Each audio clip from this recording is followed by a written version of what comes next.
7 o'clock in St. Louis. You're listening to The Morning After on 101 ESPN. The show is presented to you by Brown and Crouppen. The program broadcasts from the Stiefel Studios. Tim McKernan, Doug Vaughn, Martin Kilcoyne with you on the presentation. Little Jackie Papers is on the ones and twos, and we welcome you to participate in said program by texting into the Air Comfort Service text inbox 314-399-9646. Chairman Kurt is filtering the phone calls at the Collier and Thompson phone lines, 314-974-0101.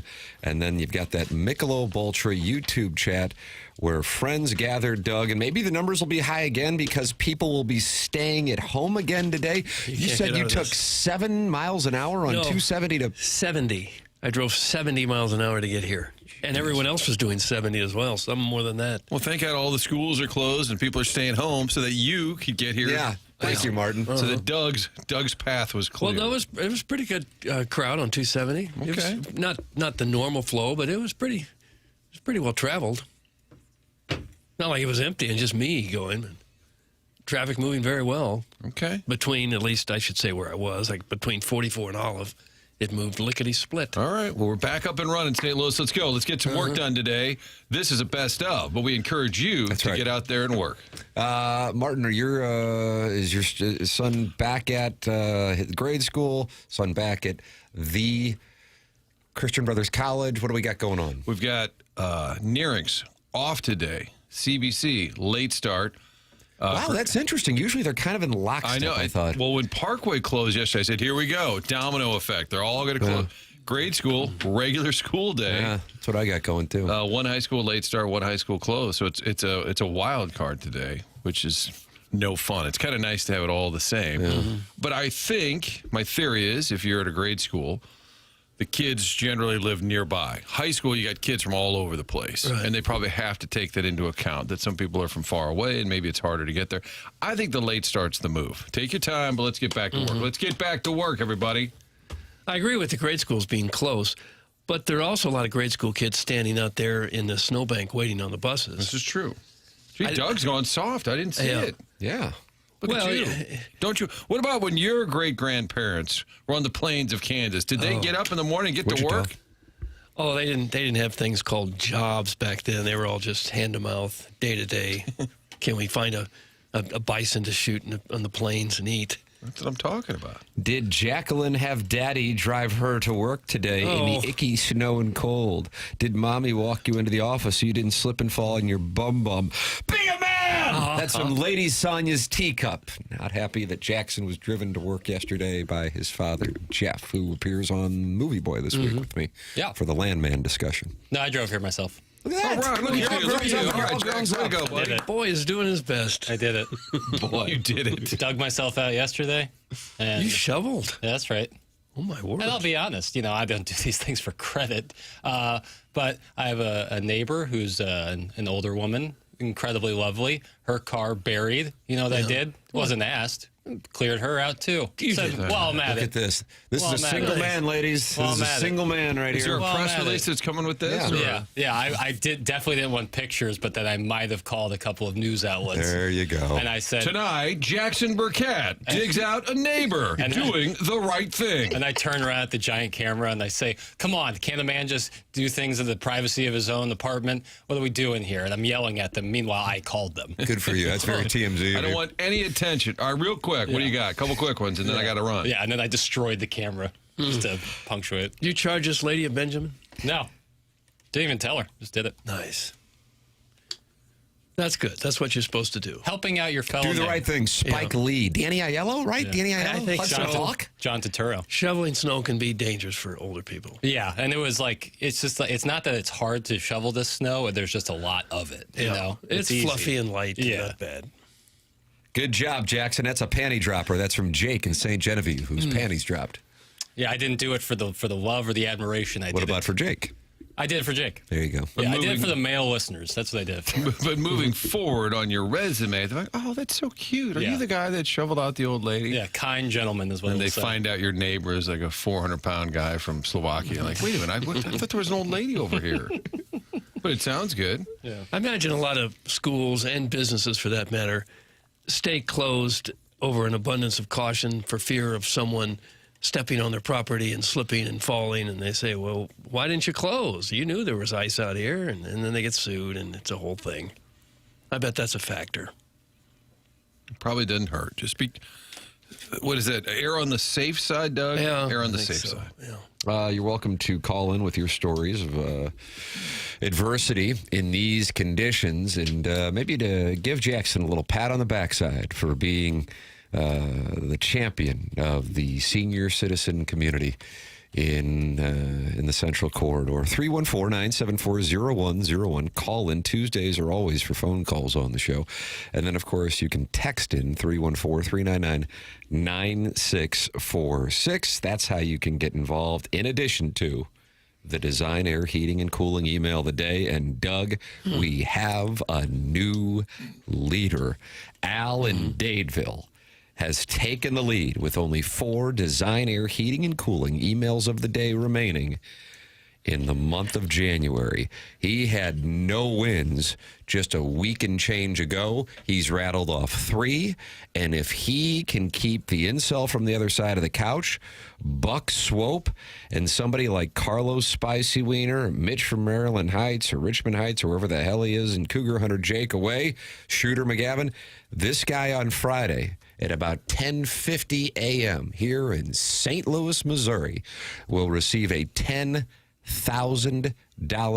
HVAC system from Seth Goldcamp and Design, Air, Heating, and Cooling online at designairservice.com, the longest-running sponsor on TMA. Doug's a client, Martin's a client, and I'm a client. Alan Dadeville on the precipice of a $10,000 win. Do you think he's really in Dadeville? I mean, do you know where Dadeville is? Alan Dadeville is the name of the gentleman who called into the Paul Feinbaum show following Cam Newton winning in Tuscaloosa with War Dam Eagle against Roll Dam Tide, and was so upset that he poisoned the trees at Toomer's Corner in Auburn, in the loveliest village on the plains. Turns out the gentleman's name was Harvey Updike, but his caller name was Alan Dadeville, and then I believe Harvey Updike was charged with a crime. He was interviewed in the 30 for 30 titled Roll Tide, War Eagle, a summary of the Iron Bowl, and said, I just had too much Bama going through my veins. Okay. Al in Dadeville, a summary. Is that cleared up, Doug? Oh, yeah, because I was thinking Dadeville, Missouri is way down there by Springfield. So it'd be a 3.5, 4 hour drive. This show's audience is global and mainly female. Okay. Well, so this is a gal? Al was in the chat while Jackson and I were we did 7 hours of QFTA yesterday. And Alan Dadeville was saying he is going to be traveling this week, so he might not be able to email in, and that could open the door for Buck Swope. There are a lot of people out there who still think Buck Swope's going to win this thing. Really? A lot of people. There are a lot of people Is that saying where the money is? it could be a great Buck value Swope play. shows up. He's there every day. You got to respect that. And that consistency makes him a He's a threat. lunch pail guy. Yeah. So there could be a poly market on this. Taking Yeah. money. Doug, you play the wagers. poly markets? I don't play the poly markets, no. Jackson, you play the poly markets? No, I don't. Who sets those? There are actual companies that say, will Venezuela? No, the market, the actual people betting do. Yeah. Really, just Yeah. decide. So They you could can- say, will Russia leave Ukraine? Yes. They're all on Who there. will be the next president? All of that. Yep. It's all there. Kalshi. I got Kalshi. plenty to bet on in sports right now. So last night, I was on BYU against number 1 undefeated Arizona. Anybody watch that game outside of Jackie Papers? No. I watched parts. It was on. Yeah. I'm still watching Landman every night. Oh, yeah? Yeah. Has Sam Elliott gotten horny? He's in the picture now. He just met the girl that lives next door. Oh, yeah. That's really where he turns it up. Well, but she said that'd be a hi May to December him. romance. Yeah. What strikes me is his head is so big. He's got just the largest head in Hollywood.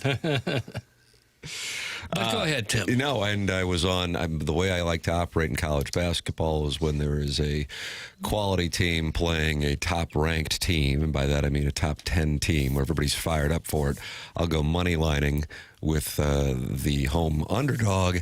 And I went to bed. It was like, I don't know, I thought BYU was down by 15 My wife's like, why are we watching this? And I said, the Tam Avenue Capital Partners may or may not be invested in BYU. Went to bed, wake up, and I see that BYU had a chance down by a point somehow with 5 seconds left. But Arizona swatted it away. They wind up winning by 3, and the Wildcats of Arizona remain undefeated, which they will remain until they meet the Billikens in the second round of the tournament right here in St. Louis. And is that on March 23rd? I don't know the dates, Tim. Well, Lenardi will have an updated bracketology, so we'll be able to give that to you. Although I doubt SLU will be on an 8-9 line. We have the Friday Sunday games at Enterprise. Yeah. Oh, is that what it is? Friday, Sunday? I believe it's Friday Sunday, so the 20th and 22nd. There you go. Make your plans now, Doug. Okay, I will. Well, bracketology comes out today. We'll Yes. we will find out definitively, Doug, later today. We won't find out I think nothing. St. Louis University will be a 6 seed. That's what I think they'll be in Lenardi's bracketology today. Okay, they were an 8th seed last week, I see. Currently ranked number 21. Yeah, up to number 21. If they win tonight, the Revolutionaries are in town, Doug. Chuck Todd.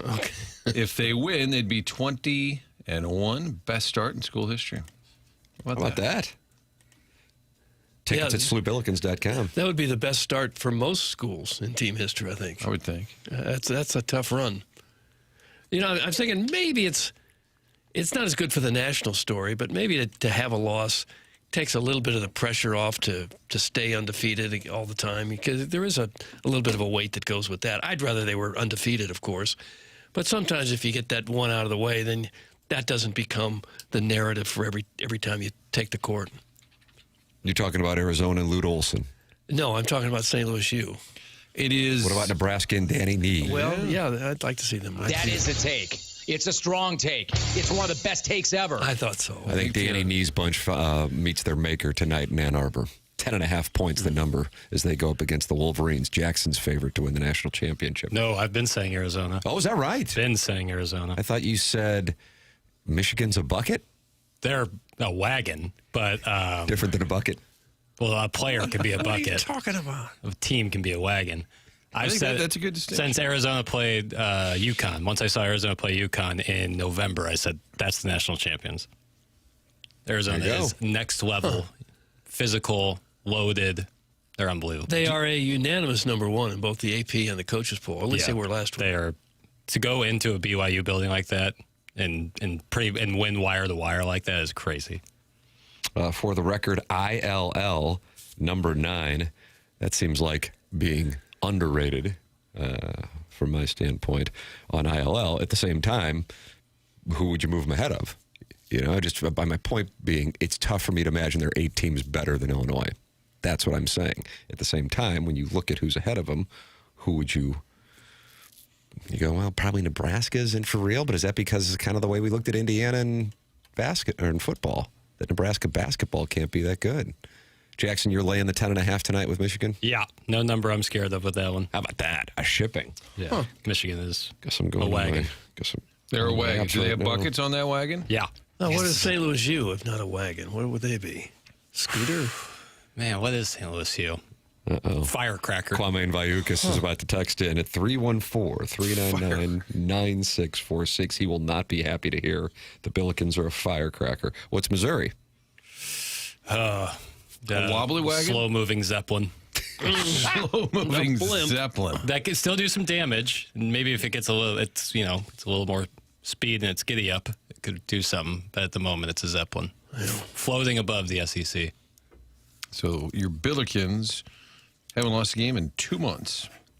Illini, 3 losses. UConn, remember that? Was that the New York game? They lost to Bama, UConn, and Nebraska. 3 legit losses.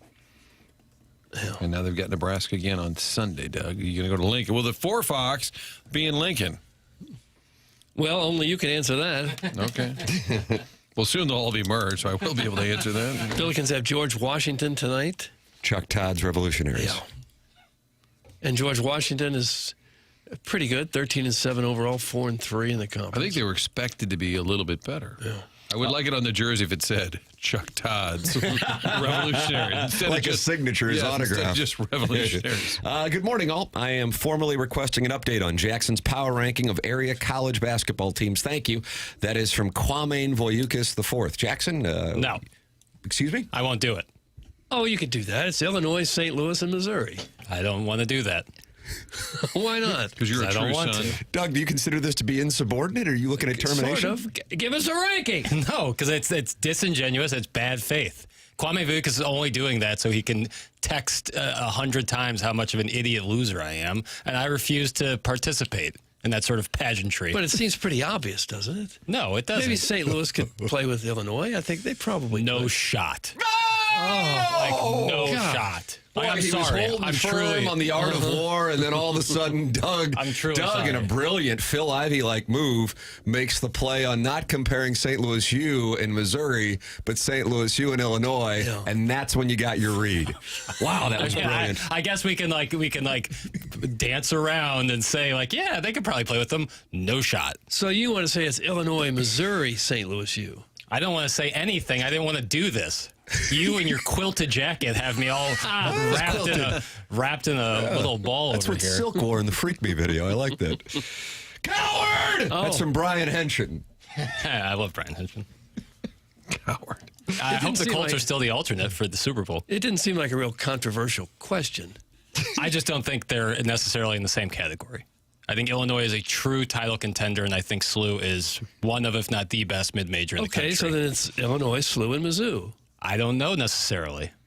Based saying on it's- what they've done, not saying if they played each other tomorrow, but based on their resumes, what they've done this season. I just find it so regressive to be well, we have to start comparing the local area teams when they don't play similar competition, and why can't we just celebrate two of them having great seasons, one of them kind of we're not sure. Why is this comparison necessary? Well, because Kwame Voyoukas the fourth. Yeah, outside of people yelling at me. That's putting the on only hot take upside of minutes. it. Yeah, Pigs I are starting noticed to that. fly. Who sponsors those things?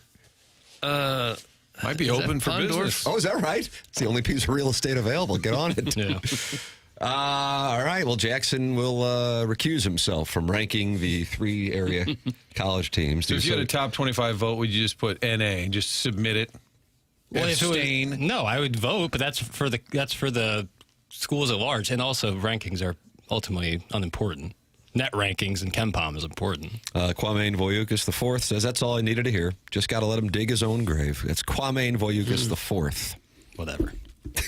Well, now we've upset you. I'm not upset at all. First you had to drive into work by yourself, and now this. SLU could make the Final Four. This jackass would still say, I don't know. That's from Dino Bravo. Wow, they've won. Yeah, I'm sorry, but they're far ways away from Final Four right now. So nice hypothetical victory. I kind of don't like your tone. Billikens, rah, rah, rah. Billikens, shish, boom, bah. I don't know what you're going to say to that. Yeah, you've got me stumped. What's it going to be like when you walk into Chaffetz on Friday night at 7 p.m. for TMA night and you're wearing your black and gold Javon Crudup jersey? I'd be wearing my St. Louis Billikens jersey that I was given. That's my plan. Okay, you're going to wear the jersey. Yeah, and for you're sure. going to wind up scrapping at Lorenzini's. With who? The faithful? The faithful. I don't know what they want from me. Some George Washington smart aleck. Some Dayton They're flyer. playing Dayton. There's a guy over there. Oh, He's Friday, afraid you're to not going rank us tonight. ahead of Mizzou. That's the guy right there. There, you see him over there? Yeah. He refuses to give us our due. I can see that coming. Probably from a 75-year-old guy that played for SLU, and he's about 6'8". It's not, we're not sure. Mizzou is bad, Jackson. That's from Jugs in D.C., and I believe he's a George Washington fan. Okay. That's fine. Would you agree if SLU is shooting the rock kind of the way they did the last game, if they're shooting at the best of their ability, they could play with almost anybody? Yes, for sure. But if you're asking me, are they closer to Illinois or Mizzou, I'm going to say Mizzou. One way or another. I'm sorry, but Illinois is just, they're true Bucket. title contender. Wagon. It would be very a wise play to put money on them to win the national championship. I agree with that take. And I don't. You go win at Purdue like that and kind of run the game like they did. I don't know. I think that puts them in a different category. But I guess people can just call me an idiot. They just simply wanted you to rank them. Kwame Okay, Voyoukas the fourth. Doug, you ranked them. I did. Illinois, St. Louis U, Mizzou. Okay. Oh, my God. Okay. It's cool. But you're upset with me. Not at all. I just don't want to participate in that. because no one's going to get mad at you, and they're all going to get mad at me. Well, who's I can't even get say. mad? Who can get mad with that? I can't even like. Kwame Boyukas the fourth. I can't even say now. Like, if I even thought it was SLU, I couldn't say it because then I'd be called like liar. You're just doing this to appease Pandering. people. Yeah, exactly. So it's regressive and bad faith, and I'm not Who's doing it. better, Arizona or Duke? Arizona. Oh, Jackson's going to go Arizona across the board. So there can be clarity. Interesting. That's why Martin's part of the Dream Team Council. Arizona and Duke play in Power 5 conferences. They play similar So competition. it's apples to apples. Is what That you're saying. conversation is apples to apples. I'm not saying it's necessarily apples to oranges because they both play D1 college basketball, but it's a little difference, nuanced, and you know that, counselor. Now we have a hostile witness. Asked and answered. Where's Rusty? Where's the bailiff? It's funny that your lead producer, who admittedly only knows basketball, absolutely refuses to rank the 3 local basketball teams in this town on the sports show he works on. Stop glazing Illinois, Libby Jack. You can act like a man. That's from Big Tough. Oh, but like a week ago, I was told that I hate Illinois, and I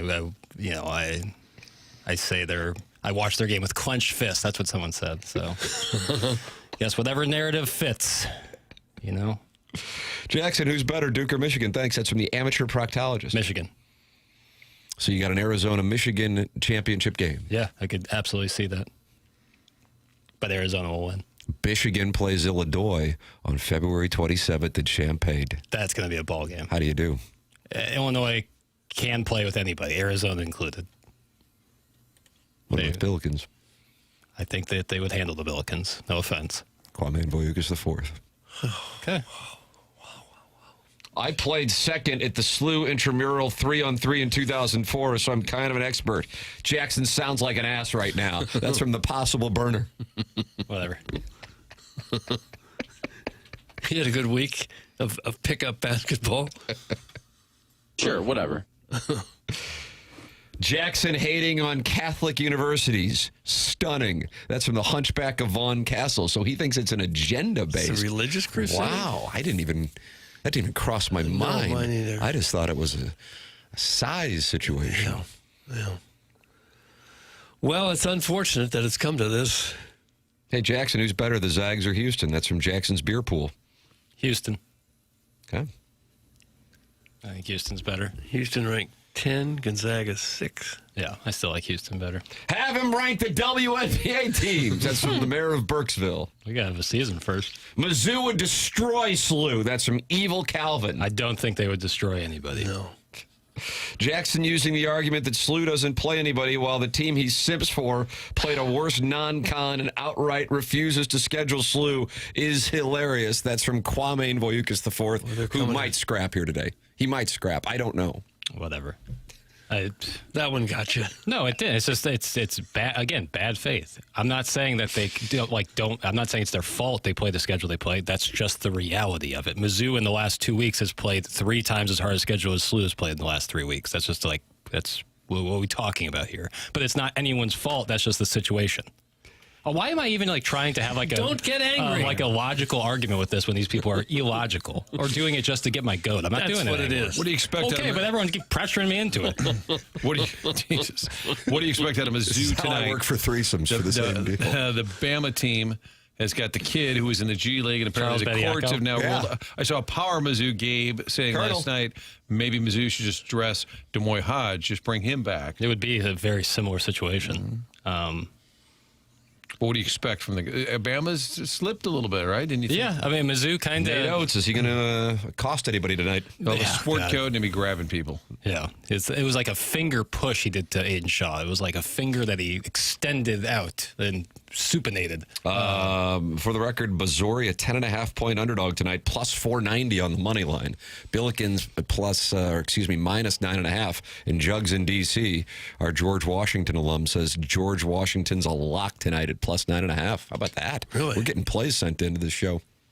What do you think about Missouri and 10.5 tonight there, Papes? In the SEC, they kind of have a weird thing where they play up to their competition and down to their competition. Yeah, they do, don't they? I'd be interested in the spread, 10.5. I'm not You're not sure. going money lining? No, I can't in good conscience give that out. But I could say that I think they can cover 10.5. Yeah, I think they can cover 10.5. They beat Alabama last year. Obviously different teams, but similar styles that the Crimson Tide like to play. They've looked shaky at times. Missouri has certainly looked shaky a lot, so we'll see. Tickets as low as $5 for that game. Oh, should we go to Alabama. T-Town? For the Alabama-Missouri game? That's what it says on ESPN. Did they get hit hard in Tuscaloosa? I know Oxford got worked over. Yeah, there's a lot of places in Tennessee still without power. I'll start the GoFundMe to send papers to the Mizzou Tigers' first-round road game at whatever Missouri Valley squad has a top seed in the NIT. That's from Carlos Spicy Wiener. No, thanks. You're not going to the NIT? No, and I hope Missouri isn't either. Nice. Well, we'll know here in about a half hour, 45 minutes, when Joe Lenardi updates the Bracketology, Doug, and we will have it here on the morning after. It's just one guy making stuff up. That's what it is. Mm-mm. Well, I believe it to be one guy making stuff up. How dare you? Now, this Michigan State-Rutgers game, tickets as low as $233. What the hell's going on there tonight? Rutgers. That's what it says. Is it in Jersey or Could that be East a Lansing? typo on the website? I think there was one the other day. I saw it. It was like $900 for a random college. So I went to Ticketmaster and it was like $15. So I think there are some typos. So if you ever see a really crazy number, I would vet that a little You bit. think this is Joe Lenardi making up these numbers just as he does the Bracketology? Like getting a little kickback? Could be. I consider Bracketology to be the Bible. Thank you, Martin. These prices on here tend to be a little random if you vet them. Must be. Who would pay $233 for a Rutgers basketball game? Nobody. They're dreadful. Did you see the report? Rutgers is $78 million in the hole. Yeah, I did see that. Because they're trying desperately to hang as like a true Big Ten power or just hang at all, and they're just bleeding money. Huh. I think you're going to see more and more of that. I've gone to Vivid Seats. That's a legitimate ticket place, right? Yeah. This has got courtside seats for that Rutgers game for $1,242. Wow. Lower level, $443 for Rutgers? What the hell? Upper deck in the corner, $380. Damn, they've already What's going on there? sold the rights to their arena name. It's now Jersey Mike's Arena. Jackson, who's better, Lindenwood or Slew? That's from Bill and Ted on Broadway. Slew. Okay, we're getting answers now. So it can be answered. Lindenwood or SIU Edwardsville? Uh-oh. SIUE. See, I think Lindenwood's better, but SIU, you got them at home. Yeah. Well, We'll see round two. I think the Cougars. Lindenwood's actually a pretty good squad. Yeah, Doug, according to, I'm on StubHub right now, and all these tickets are like $280. Yeah, that's what I'm seeing. Who's paying this? I don't get it. Worse Woods Wacko says Super Bowl tickets are as low as $9,000, and it's quite a deal. Doug, are you interested in that? No. Think of all the Rutgers basketball games you could go to. If one of my own sons was playing in the Super Bowl, I don't think I'd spend $9,000. Can you imagine that? And where are your parents sitting? They chose not to come. Well, if you're interested in going to the Billikens game, go to slewbillikens.com. Number 21, St. Louis University taking on Jugs and DC's George Washington Colonials Revolutionaries, Chuck Todd. I'm so bitter at Chuck Todd right now. 7 p.m. tip-off. It's an ESPN Plus game. And St. Louis University in the top 25 and moving up yesterday to number 21. Huge week for the Billikens as they get the Revolutionaries tonight and the Dayton Flyers on Friday. And we will be there for what is being called by others, not us, TMA night at Chaffetz Arena, even though I believe it's the Billiken Hall of Fame night. But I think we kind of are bigger than the games we cover Well, and sure. the Hall of Fame. Yeah. I wonder if we'll go into the Hall of Fame or Yeah, I think that's up there, possibility. if they'll put us in and then leave Jackson out because he won't rank the three schools. I don't know what's going to happen. It's Friday. hurtful to the school. I just think there might be a scrap in Lorenzini's. SlewBillikens.com is where you can get your tickets. Great podcast interview. This was super random, but it was sent to me. And, Doug, I like to give recommended listening to the audience. Josh Schertz was on with the Inside the 810 podcast. Got to be honest with you, not something I've ever listened to. Probably not something I'll listen to going forward. Not all that interested in what's going on with Fordham and Rhode Island, to be real transparent with the audience. Yeah. But it was a great interview. Jackson, you know these ball writers. Goodman? Yeah. Anyone? It's a Field of 68, right? That's the Twitter account that they all use for that. I'm not. All I know is the link was sent to me, and I listened to it last night en route to Lake St. Louis. Doug, somehow I was able to make it to Lake St. Louis I don't know last how night. you did it. And it was a great interview. Really thorough breakdown as to why they're having the success they're having. And Coach Schertz Always great in interviews, and especially this one. So the recommended listing there, SlouBillikens.com. It's ringing your tickets for tonight's festivities against George Washington. They're definitely getting a little more. It's starting to see it happen now. I think when you pound the snot out of a team like they did to Bonaventure, and it was on ESPN too, so a lot of the pundits around the country probably tuned into that one. They're probably not catching a lot of the ESPN Plus games. So after that, I think it's really picked up the national discussion about how good SLU's team is. Whether they can hang with the big boys or not, who knows? But it's a fun run. Having a great season. I don't know what this means, but it's from Mr. Licks, and he wants to call in. And Doug, Tuesdays are for phone calls on the show. This may be shocking to you, gentlemen, but there does exist people with real wealth outside of St. Louis. That's from Mr. Licks. So he's talking about dropping $9,000 at the Super Bowl. Or 1,000 to watch Rutgers play tonight. But here's the thing. They who would be in possession of said wealth to spend $1,000 to go see Rutgers play probably will not need to pay for the Rutgers tickets. Do you follow me? Holler if you hear me. Tupac 91, right? He used to carry crates for the underground? I don't know the years, Tim. I think so. I think celebrities have said that. Now that I finally have money, I don't have to pay for anything. Right. But if you can get $1,000 for a courtside seat, you'd think that these places are going to want to get that from somebody. I'm about to get paid in the Escalade. Yeah, Frank could sit down there. He could sit there. Have you guys noticed how Jackson always has to say, quote, that SLU jersey that was given to me when describing that SLU jersey? It's telling and sad how insecure he is about Mizzou hoops. He needs his Heine powdered dada. That's from Dogtown Astrovan. He's asking for Daddy Padre to get involved. I say that because it was a gift, and a kind gift at that, from the SLU Athletic Department. Yeah. Well, Chris May brought that in, right? So I want to make sure I emphasize that I'm appreciative of such a gift. Has the University of Missouri given you a jersey? No, but they gave me a scholarship. Yeah, there you go. Yeah. Did you cash that in? You going to go? No. Every time I pay my student loan debt, I'm like, damn, I should have cashed in that scholarship. Might as well run up the flagpole. Somebody's gone through your deposition, and they're looking at each word you've stated about SLU, it appears. Yeah, well, what are you Picking gonna it do? apart. You know. Can't wait. It's going to be a cost fun of doing night. business. Cost of doing business. Don't be, if you're the Billikens, don't be looking ahead now. Don't be looking ahead at that Dayton Blizzard game. We got these revolutionaries coming in. Got to cover 9.5 with his Jugs in D.C. bet. Hey, Kwame, or whatever the hell your name is. Who the hell has SLU played? Who's their best win? That's from the Bridgeton Landfill Fume Huffer, and he is fighting back against Kwame Voyukas the fourth. SLU has played. They've got some good wins on the board. I'm not saying that they don't. I don't want people speaking on my behalf or anything like this. It's a nuanced What are their take. three best wins? Their three best wins are VCU on the road, for sure. Santa Clara, and then, oh, man. Who would be? San Francisco, maybe? Yeah, probably. Yeah, I would say that. Duquesne, any good? No. Richmond? Nor is LaSalle, nor is Richmond. It certainly wasn't Principia. No, that team. What was that all about? I don't know. I still don't know. That was an odd one.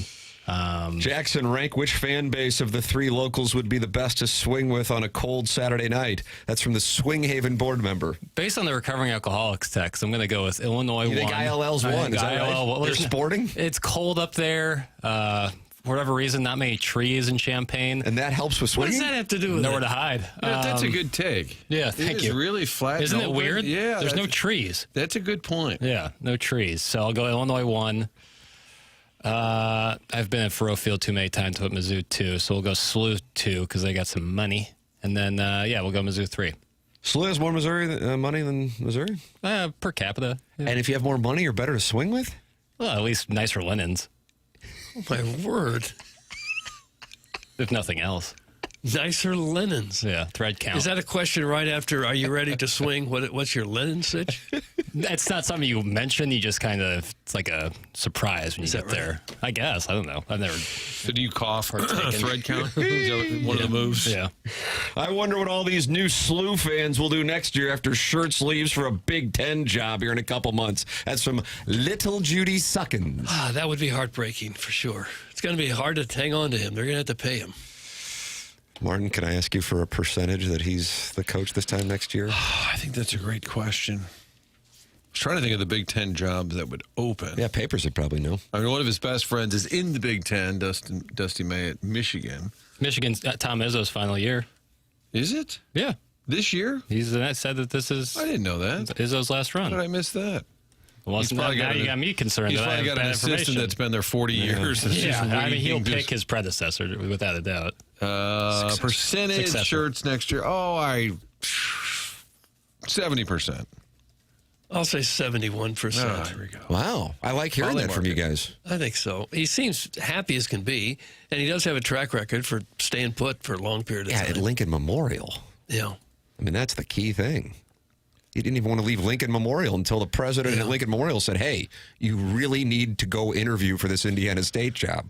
But some of these schools throw around so much money, it'd be hard for anybody to turn it down. That's the thing. And But if look it's, at Lane Kiffin. He said money doesn't make the difference. and then left. And then left right before the Damn, playoffs. Tom Izzo's in retirement. Well, I was going to say Jackson's Papers. going to get a putt back. No, but I've done those with Dable. I've done them with Schilt, and so I'll do you it were again. As He's first, leaving. This is his last year. I'll say it. No. Not officially. According to AI, Tom Izzo has emphatically ruled out immediate retirement. And then I go down here, and there's a story at Spartan Avenue, and it says Izzo squashes any retirement rumors. Oh, that damn was it. back in December of 2025. How does he know? I bet He on is Michigan. 70. I bet on Michigan State to win it all based on the fact that it Did you? Izzo's last run. Oh, Damn no. it. Maybe he would step down if they won it all. Yeah. Will you say I had it first? If he ends up retiring, yeah. Then John Heyman will say cap tip. Yeah. And then if you Jackie don't, Papers. if they don't quite want to give credit, they'll say so and so was on it. Yeah. Like they don't want to say first reported. Right. So now they have these fun with words. Now they'll say so and so alluded to this a week ago. Somebody referenced this. Cap If tip. Schertz leaves, any chance Drink re-enters the portal and gets in the mix at the house that Romar built? That's from Little Tommy Trimmins. Martin, do you think Drink would be in the mix and then get an extension if Schertz were to leave, and then he could be the head coach at St. Louis University's No, basketball? but I think he would be willing to address it as a bunch of bull crap. And it's unfortunate, but we're going to have a announcement later this week with the curators.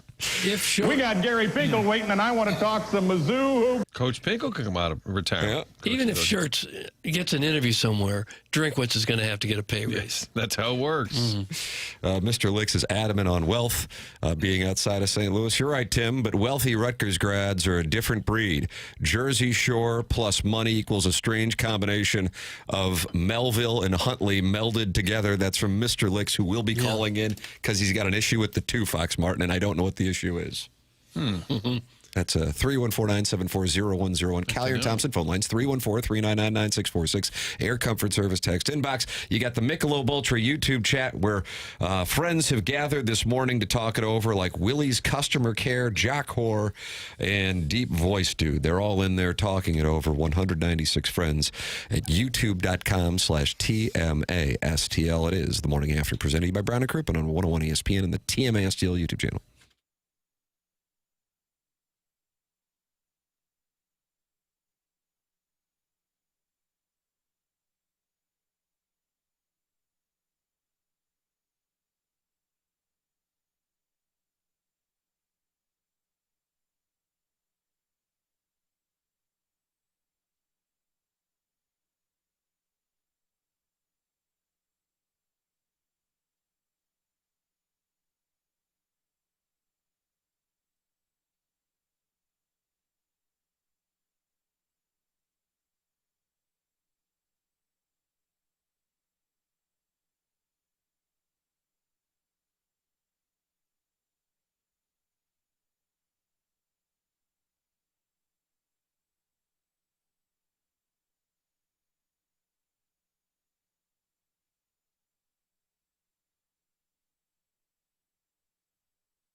Papers is shaking his head. What's wrong? Let's workshop this together. My damn Apple Music wasn't working, and I wanted to play a song. What song are you going to play? My Girl Bill. My Girl Bill. Yeah, just Doug. My Girl Bill. There you go. Nice. It's TMA 101 ESPN 7 o'clock hours brought to you by Healthcare Evolution online at healthcare-evolution.com. Check out Healthcare Evolution. I had them conduct an ultrasound on my shoulder, Doug. Slap tear in the left shoulder. Well, guess what?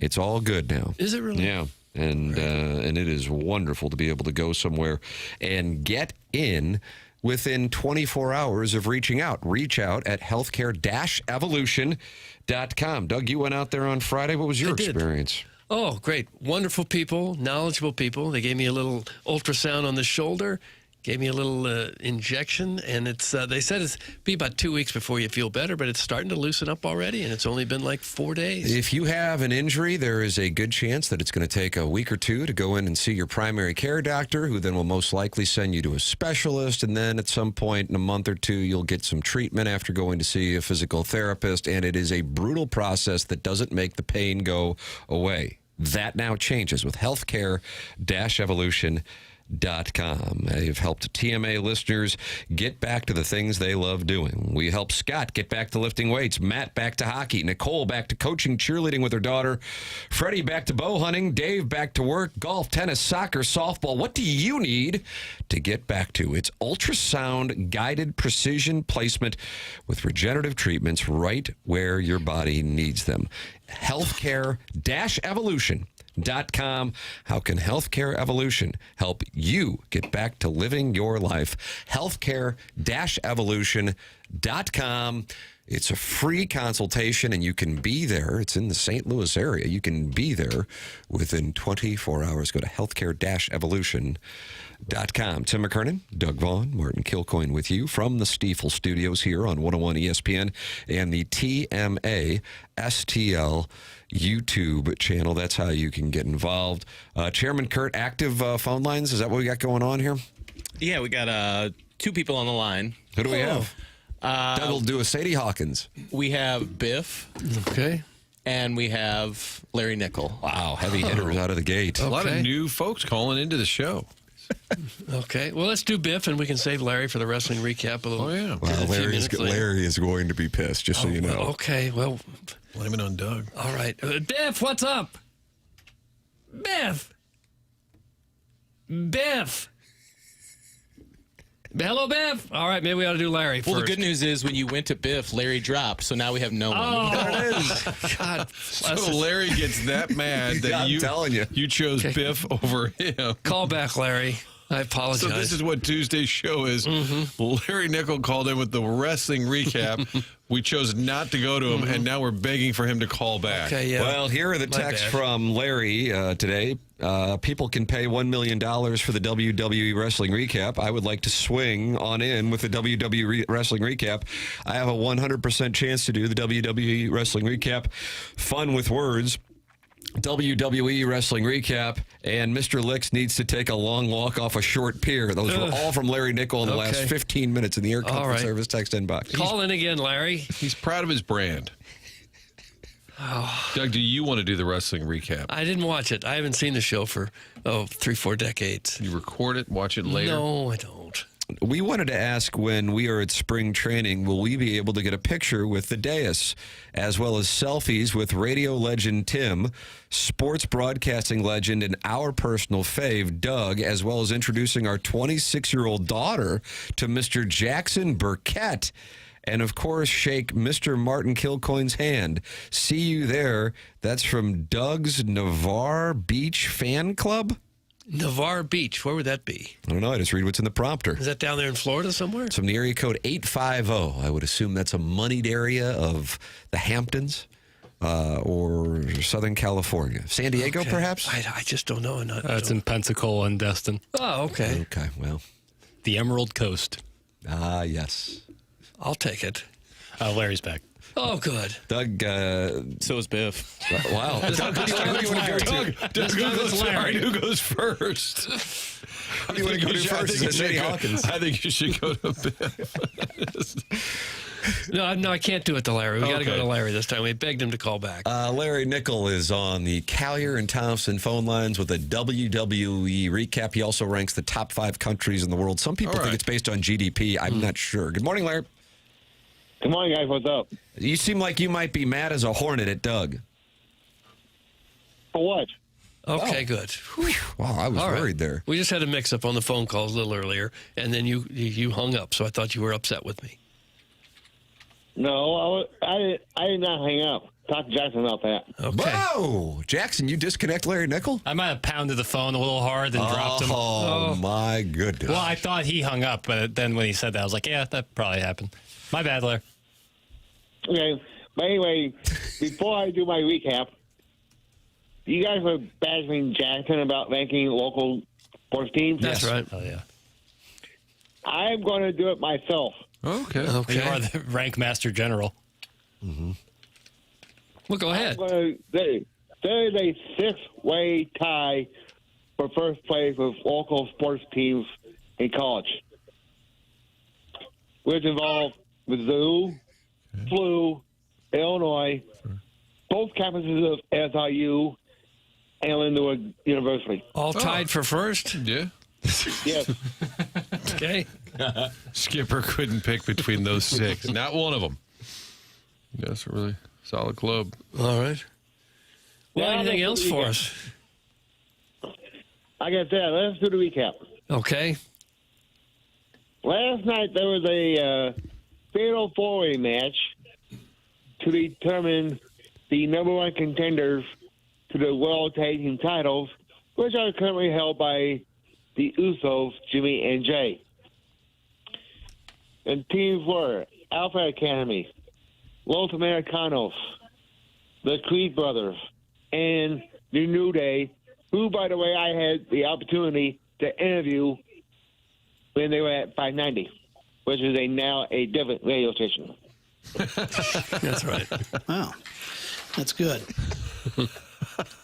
And the winners of the match, Alpha Academy, Otis, and Akira Tozawa, now at the Royal Rumble, which is this coming Saturday, they will square off against the Usos for the World Tag Team titles.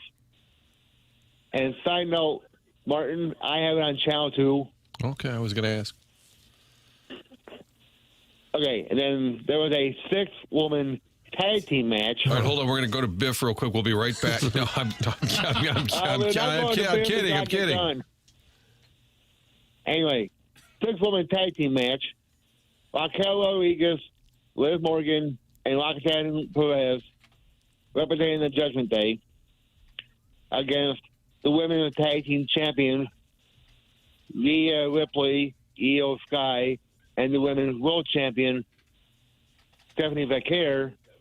And the 3 men I just mentioned won the match. Okay, that's probably exciting. Then the main event was for the World Heavyweight Championship between AJ Styles and current champion CM Punk.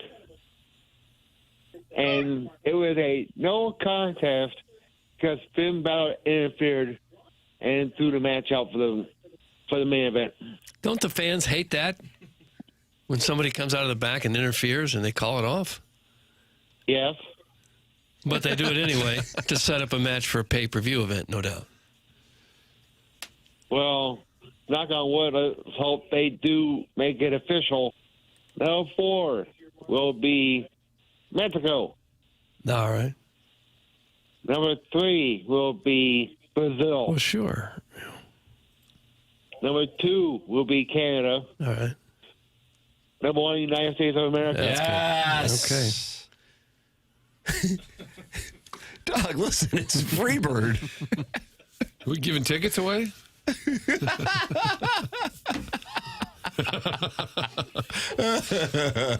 called into By Tommy's the way, office. whoever played Freebird, that was the entrance music to the fabulous Freebirds. Michael Hayes, Terry Batman Gordy, rest in peace, and Buddy Jack Roberts, also rest in peace. Yeah. That was Doug. That was what? Doug played Freebird. Oh, that's right. It's his ringtone. Okay. Larry, God bless you and God bless these United States of America. Yeah, God bless America. Well, thank you, Let Nixie. me tell you something. They are not happy in the Air Comfort Service text inbox. I mean, they are. Oh, they think we should have gone to Biff? They are, no, definitely not that. Definitely not that. They are not happy. Get this guy off the radio! Well, that was good stuff. Starting to doze off. Let me know when it's okay to start listing again. That's from Okay. Tommy Two Guns. Canada better not be in the top 5. That's Eric in the Central West End. Always number 2. Yeah, it's been number 2 for a couple of years now. Yeah. Larry knows how to bring the people together. Wow. Jackson can learn a few things from him and play more drops. Just kidding. Free perk. That's from Brian Henshin, who announced yesterday that the Colts are the alternate should the Seahawks not be able to participate in the Super Bowl. I think we'd all learn a little bit from Larry Nickel.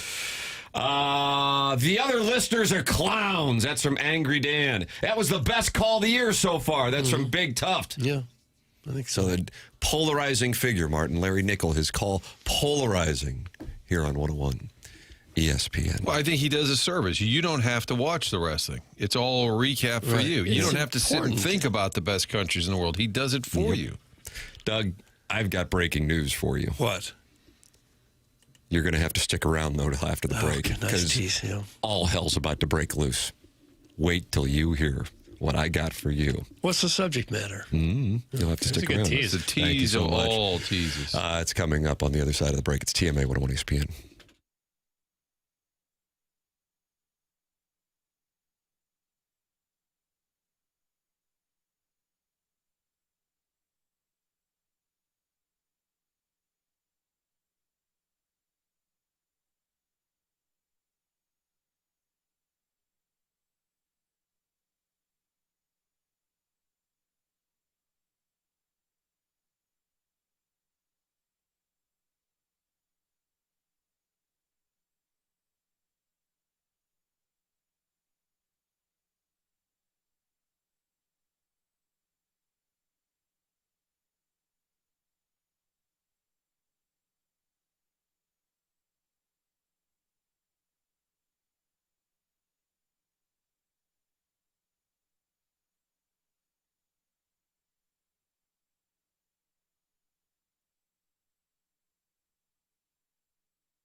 Hey, this is Jackson with the Sports Center update, brought to you by Saliga Heating and Cooling. Blues back in action tonight, taking on Dallas Stars. Pre-game at 6, puck drop at 7, right here on your home of the Blues, 101 ESPN. That was another Sports Center update brought to you by Saliga Heating and Cooling, a Daikin heating and air conditioning dealer.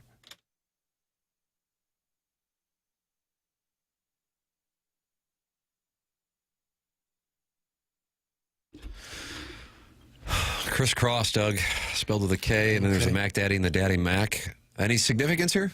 No. Yep, fair enough. All right, then. They went after 30th. another bad creation there. They had that song Aisha. Can we hear Aisha? Maybe Playground coming back? Yeah. Thank you.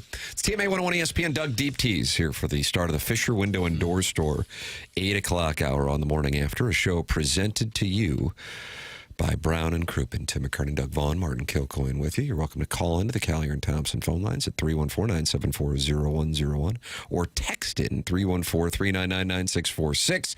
And, of course, watch the show and subscribe on the TMA STL YouTube channel where 204 friends are gathered right now, including Libby Jackie DiCaprio, who now has an Alabama avatar, Jackson. Well, he's consistent, if nothing else. He's talking to the J.C. Penney chat support. Doug, Joe Lenardi. Okay. It's that bracketology stuff. The stuff thing sounds like you're being dismissive, just so you know how it comes off. It's just a guy making it up. Joe Lenardi has Dilladoy now as a 2 seed, meaning they're playing Navy in St. Louis. They're playing who? Navy. Oh, okay. And this is Illinois. Dilladoy. Okay. I could see them coming to St. Louis. Yeah, amen. Makes sense. Goes without saying to me. And if Dilladoy can get past Navy, waiting for them Oh, no. in the second round So they'd have to be as a 7 seed. 7, not a 10. Okay. Taking on Miami. Your St. Louis University Billikens right here at the Enterprise Center taking on Illinois in a second round of the tournament. Does that, if you're Illinois, would that seem fair that a 7th seed is given a home game? Should we get Brad Underwood on to see if he wants to comment? I guess we should. Well, it's not going to happen this way. Well, Doug, you were starting starting to take it for real. You were starting to think about it. Just saying. If took the bait. If it is set up that way, I'd be pretty upset if I were a number 1 seed and had to play a 7 team at home. And Josh Schertz, pregame speech. Here's the audio. Yep, it was January 27th. Here you go, guys. Papers said this about us versus them. Bulletin board material. Yep. Jackson, whatever. What do you think Look at about that possible slew matchup here in Helena. St. Louis between St. Louis University and Illinois, as Joe Lenardi has it in his latest edition of Bracketology, just released in the last half hour? Be pretty awesome, wouldn't it? I mean, Holy would. moly. it'd be awesome. I'd be fired up to see it.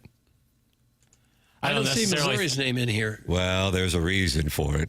Missouri is not in this tournament. They're not even in the first 4 out of this tournament. That's Seton Hall, Indiana, Santa Clara, and TCU. Santa Clara? He doesn't even have him in the next 4 out. They're in the next 4 out. No, lame. Field of 68, what Tim was referencing earlier with Jeff Goodman, they have Missouri as the last 4 in. How about that? So I choose to go with that one. I think Lenardi's selling the rag here. Selling the rag. What does that mean? He's selling the rag. What does that mean? He's producing He's trying to work people up. fictitious bracket. Wow. Well, that's his They're job. all fictitious. Yeah, well, I used to stand in lockstep with him, and now he's denying the facts. What if I'd be fired up to see it. LOL. I bet you would. That's from Kwame Voyukas IV. Yeah, good college ball in this city. I'm taking that at face value. That would be the biggest game played in St. Louis in a number of years, I would think. If, For hoops, If St. Louis U could play Illinois here. For sure. God, that'd be a pony. Yeah, that would be Holy crap. I just doubt that the committee would give a 7th or 8th ranked team that kind of an advantage by scheduling them at home. I mean, it's happened before where a team has kind of played in their home city. Illinois had a tough time playing at the Enterprise Center a month ago. Yeah, it was really tough. They didn't get much done there. Yeah. So the first and second rounds, you got Buffalo, New York, Yes. Greenville, South Carolina, Yes, pony. Oklahoma City. Oh, my God. We could stay with Holiday. We can go to those games. Portland, Oregon, Tampa, Florida, Philadelphia, San Diego, and St. Louis. Well, let me tell you something, Martin. There's a wide delta on your locations. Yes. You can go to San Diego, you can go to Tampa, or you can go to Buffalo. Portland, Oregon, they said? Portland, Oregon, Rip Yeah. City, Jackson. Yeah, always. Shout out to Dr. Jack. And Greenville. Those are all in play. Greenville's always the one that's always like, how'd this city get in Well, there? because Duke has to play in either Greensboro or Greenville. That's the way that it works for Duke in the tournament. Also playing in St. Louis, Kentucky taking on Wisconsin. A lot of Badger fans will come to town. And Iowa State taking on White State. Iowa State's good. Yeah. Doug, you're crazy. Illinois fans would show up and outnumber the SLU fans by a wide range. That's from the 314. I think that's probably very true. And maybe they won't. Maybe they don't even consider that. It just seems to me that if you have a number 2 seed playing against a team that's right there in that city, it doesn't seem like it'd be particularly fair. But I'll take it. Like to see it. Maybe they'll split the building right down the middle, Doug, right in half. Just like Well, they bragging might. rights. You get Yeah. Illinois on one side. Yeah, they might. Are we at the point in the Mizzou season yet where, exactly like the football season, we excitedly anticipate every big game on the schedule only for them to lose again? 1 month from now, we'll be sizing up their 9 seed in the college basketball invitational. That's from little Tommy Tribbins, who's out on a trike in the parking lot. Okay. I don't think that's going to happen. The 9 seed in the CBI? Yeah, I think they're better than that. I don't think they'll just fall apart. Yeah, I don't know what to say. Tim, you're looking at the bracketology. How many SEC teams does he currently have going to the NCAA? It smells like a 9-piece. 10, Martin. Just like 10 from the Big Ten, and 9 from the ACC, 7 from the Big 12, 3 from the Big East, 3 from the Mountain West, 2 from the West Coast. Those are your multi-bid conferences at Joe Ladorty's Bracketology, where Illinois will take on St. Louis University right here in downtown St. Louis. Hello again, everybody. So 10 SEC, this according to Bracketology, which Doug calls the Bible of college basketball. No, it's made up. 10 SEC teams are in, and Mizzou is not? Is that right? Did I hear that? Yeah. Okay. Wow. And only one Atlantic 10 team? Yep. Yeah, I think if SLU wins the conference, I think they'll be the lone bid. And if they don't, you might get the automatic qualifier and then SLU, depending on how the season goes. But that's probably a one-bid league. But I would like SLU's resume to be so gaudy. For sure. Hey, they're 30-2. Their net is sure. 19, whatever. That if they don't, that they don't have. Excuse me, it's emotional. That they don't have to win. You know what I mean? That's a ton of pressure to go to. Yeah, I agree. wherever the That's site is that's this year. the thing that all these mid-majors are like mad about is like they're kind of put in positions where they have to win their conference tournament. That's lame. St. Louis University now up to 18th in the NCAA net. I wonder who fell below them because they were 19th yesterday. Let's see. VCU's 54, George Mason 70, and tonight's opponent, George Washington, is 71st. Friday's opponent, Dayton, is 85th. Those are the teams in the Atlantic 10 that are in the top 100 in the NCAA net rankings for the record. A-10 tournament this year in Pittsburgh. Remember, they used to have it really? at a ballroom at a casino in Atlantic City. They also used to have that it was Brooklyn, so weird. Yeah, Barclays Center for a while. I think That was D.C. cool. has had it a couple times, which is not bad. Well, Louisville Pittsburgh. fell below the Billikens after losing at Duke last night. Got so smoked. yeah. Got smoked. And there, shipped too. the under. Martin gave us a play. Martin converted the play. Martin makes picks. We make money. Martin makes picks. We make money. And then I only pointed out when we're correct. It should be noted that Winardi has SLU in as an automatic qualifier. So I think that would be the biggest thing for me is if you see them stop being in as automatic qualifiers and in that large. That's where it's like, all right. That's when you're getting a different level of respect. Yes. And I think that's where you want to be, where you're considered a likely at-large team without having to win that tournament. Because if you're Josh Schertz, you have a little deja vu. I mean, 2 years ago, even at that Valley tournament, boy, Indiana State, they're really good. Incredible resume, win total, 1-loss record, but they didn't win the Valley. And like, oh, they'll still get in. Like, no. Dilladoy is 6 in the NCAA net. As I mentioned, the Billikens are now 18th. And Missouri, Doug, in the NCAA net rankings is now 68th. There you go. Hell yeah, field of 68. Get us in. Well, they're going to have to go on a little bit of a run to get in. You win sure. tonight. Win tonight and everything's different. But you're going to have to keep winning. For sure. Win tonight and then lose the next 3 out of 4. Everyone has to keep winning. Think about that, Doug. That's not independent. Everybody can't keep That's the title of the I know, segment, but Chairman that's- Kurt. Mizzou's Everyone dug has to themselves- keep That's winning. what I'm saying. That's not independent of Missouri. Like, SLU's got to keep winning. Mizzou's got to keep winning. Illinois' got to keep winning. But it's probably more important for Missouri right now because they're not 19-1. No, they are not. They're the automatic qualifier because they're in first in the league. Seriously, how dumb is this guy? That's from Kwame Voyoukas IV, and now it's starting to get hostile. No, it's because Lenardi thinks they're going to win the A10. That's why they're in as an automatic qualifier. This is a projection of what the end of the season will look like. Yeah, winning the A10 regular season doesn't do squat for you. No, it does not. You have to win the tournament. So what do I not know? Kwame Voyoukas, Yeah. whatever your name is. What do I not know, huh? Kwame Voyoukas, it's your turn to call in 314-974-0101. They're actually, I believe Kwame Mitchell will be there Friday because he's going into their Hall of Fame. HOF. So we'll have, if we could just get Ian to fly in from Greece, we could bring it all together.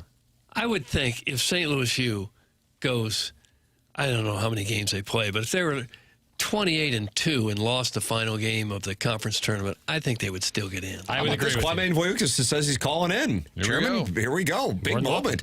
Martin, we oftentimes say, well, call in. Well, here we go. Tip of the cap to Kwame Voyoukas IV. Let's not start tipping caps before a call was made. Is that what was said? And was that Reservoir Dogs or Usual Suspects? I just don't Pulp know. Fiction. Winston Wolfe. Harvey Keitel? Yeah, the legend.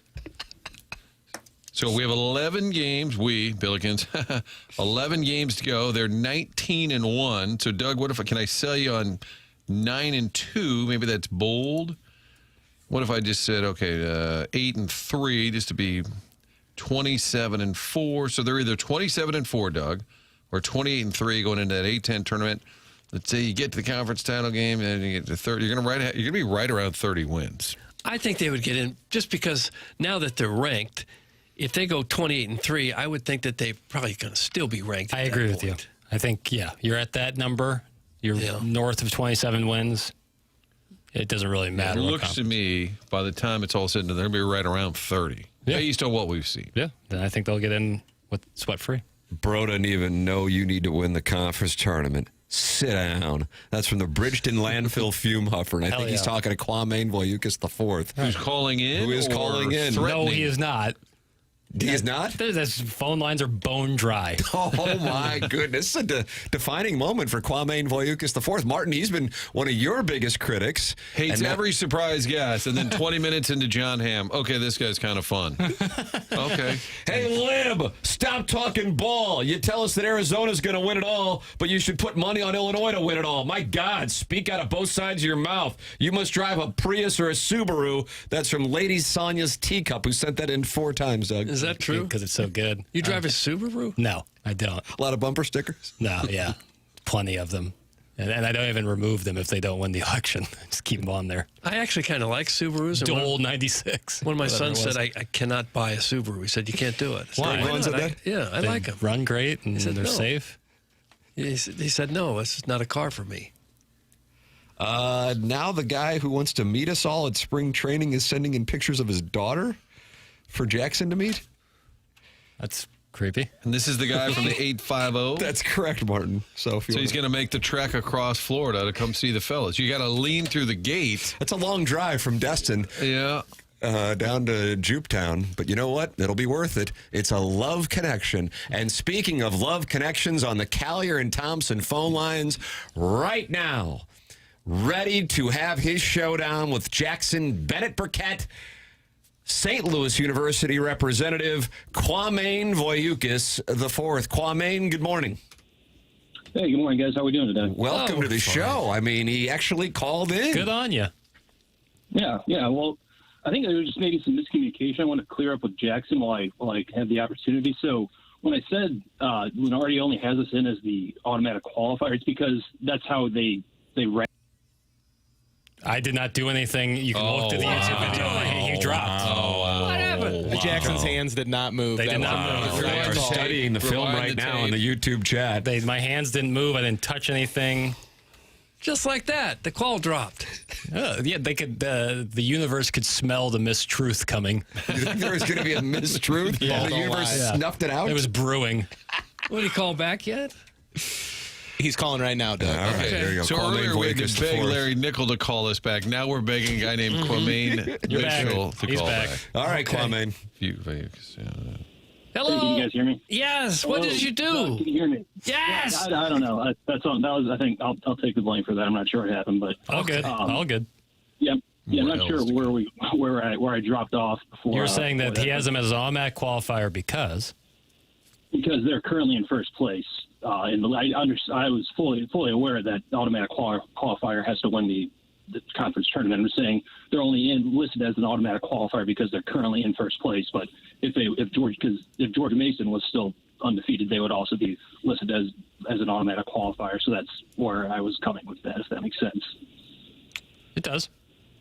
Okay, But- let's make sure we're on the same. Yeah. But like I'm looking at okay, I guess Texas A&M would be in first place. Okay. I'm assuming you graduated from St. Louis U. What year, Quamaine, did you get out? I'm a 2017 graduate, Martin. 2017. Okay. Are you related to the famed Ian Vayukis? Yeah, the Voyukas of Holly Hills. Oh, yeah, Holly Hills. Okay. Yeah. So, Jackson, you're about the same age here as Kwame Voyagist IV. Yeah, very similar. Roughly. Yeah. So I mean, I think I'm not trying to tuck my tail between my legs here, but I think I have been coming at Jackson a little hard. I think he's just kind of the representative of the I guess the standard Mizzou fan in the St. Louis area who whenever SLU starts have some national notoriety or gets any sort of success, then there's always kind of these people waiting in the wings, just like waiting to kind of take their shots and say they don't play anybody. So I think I've been a little too harsh on Jackson. I think he's just kind of been the face of the local Mizzou fan. So yeah, I guess we can kind of move past that, and we'll have some good hoops to watch on the stretch here. So, And I couldn't agree more there, but I don't take shots at SLU. When people ask me to compare the two, I have to bring up the fact that they just don't play the same level of competition. That's not SLU's fault. I always say that. And so that's why I feel like a little frustrated because I say that, I try to be nuanced about it, and I get hit over the head. Now, if it's for comedic effect, I love it. Don't get me wrong. I'm going to be there with you. But if it's anything like people questioning why I think these things, I try to explain myself as best I can. My only pushback on that would be Mizzou did play, take it up with Ken Palm, but they did play a worse non-conference schedule than SLU did. And when I don't see how that's possible when Illinois and Kansas are on the schedule. That's to take it up with Ken Palm. Yeah, take it up with Ken Palm. Who's got his number? Yeah. But yeah, and also when the SEC team in the state won't schedule even an exhibition game with you, what really is there left for a team like SLU to do? So, Quamaine, will you be in the Chaffetz Arena on Friday night? Because I'm considering letting you buy me a beer. Oh, wow. Oh yeah, I would love to break bread with you boys. Okay. When you can go ahead, and I did say I would give Jackson a swirly if he did show up at Chaffetz on Friday. I'd like to go ahead and get that. That's hot. What's your height and weight? On the Let's see if this could actually happen. What's the height and weight? But I would like to go ahead. I will take that back. If you guys would like to, I would be more than happy to buy you a beer and break bread. And Nice, Doug. We're going to have a saying libation. break bread. I just want a pretzel. I don't want to break. Doug doesn't want any bread, wants a pretzel. carb. Yeah, I'm taking the pretzel. Yeah. I think Papers and Doug are going to be sitting close to the court, according to sources. And Jackson was just curious your height and weight in case you guys decide maybe. Well, in case he wanted to give me a swirly, I didn't know how prepared I need to or be. at halftime, maybe you guys do a little pickup game. I'd love to play one-on-one with Jackson. I'm 6'1", 205. Okay. I think we can. That's a good matchup. Yeah. Yeah. Papers, what are you, about 6'1" and about 180? Yeah. Okay. Well, I can probably toss him around a bit, but Wow, we'll see. Boy, first the swirly talk, and now you want to toss him around. Yeah, but I got long arms. I'll have reach, leverage. Getting rangy. Yeah, but we'll see. I know. Did you go to the U High, Quamaine? Did you go from the U High to SLU? I did not. I'm loath to mention where I went to high school because I feel like it's just gonna. Where was it? But I went Where to was it? St. Mary's. St. Mary's Southside Catholic. Oh, God bless. Dragon. That's legit Southside. yeah. That's legit. I'm kind of fake Southside. I'm kind of la-di-da Southside. St. Mary's, that's real. They got a documentary out right now. You went to school with Yuri Collins. No, I did not. Unfortunately, He I was was a tick after on him. before he got there. But but You caught 1 year of our guy Jimmy Cruz, and going to the your freshman Sure did. year, they would have been a tournament team. Didn't Yogi Berra go to St. Mary's? Yeah, he went there, but he didn't graduate. He I left. love that stuff. happens. Okay. All right, Kwame, we're breaking bread on Friday and having libations. Bottle service at Lorenzini's. Pony. Absolutely. Good to talk to you, boys. All right, brother. Everyone. Take it easy. right, then. There's Kwame Voyoukas IV. Tip of the cap for calling in. You respect that now. Absolutely. Mr. Take some Siders stone. said you guys should kiss. Oh, Don't threaten me with a good time. I'm concerned about the swirly threat. Yeah, that would be tough because you'd have to lift me up, flip me upside down, Yeah. and then jam my head into The toilet. what likely is a shallow toilet. Usually you don't see a deep That's what a bowl. swirly is. I wasn't sure. Yeah, and then you flush it, and so then the water spins around your face and neck. Can we stop trying to hook Jackson up with this guy? That's in the Flat Avenue boy. That's what his take was, that we were trying to hook Jackson up with Kwame Voyoukas IV. I didn't see that playing out. I didn't see it. We already got the guy with the daughter and Yeah, Destin. yeah. That's already happening. Yeah, I saw those texts. Jackson's spoken for now. Yeah. Well, I don't want to see you have to suffer through a swirly. No, I guess I'd rather a swirly than a wedgie. Oh, no. Really? No. You guys okay? Yeah, I don't think you want your head in a toilet, bro. But I mean, I don't want to kick I definitely don't want my head in the toilet. You. But I also don't want to be, wedged like that. Well, you don't want either one, Flogged. but a wedged underwear is a lot better than your head in a toilet. What about an atomic wedgie where it goes all the way over? What Has goes SLU over? ever scheduled Illinois in a non-conference game? That's from Nathan from DeVille. They played. I remember in the that. last 25 years, but it's been a minute. Let's get that going. I think Illinois' non-con is pretty loaded, as we've seen. this Yes. year. Holy crap, was it ever. Typical SLU fan can't stop worrying about Mizzou when they're having success. That's from the 314. And then SLU fans would be like, "Oh, as soon as SLU gets success, Mizzou fans have to take shots." It's who you ask and who you know. I don't care to participate in it because I don't think I think all three teams being good is great. I don't know why it has to be like a fighting for first when Illinois is clearly the best team in the area. The way it seems to me with Missouri specifically is when you have expectations, they will rip your heart out in the first round. And when you don't necessarily have expectations, 2009 being the outlier to this, when they went to the Elite Eight and beat 2-seed Memphis and lost to 1-seed UConn, that's when they go on runs. 2002, they were a 12-seed, and they were making free throws away from going to the Final Four. Last year, I realize it fell off at the end, but they did beat the national champion in their own building and then loses to Wichita. So this would be so fitting if Missouri goes on a run, even though we're sitting here right now, and I know Jackson's recusing himself, but I think the three of us would go, yeah, they don't look like a real good team.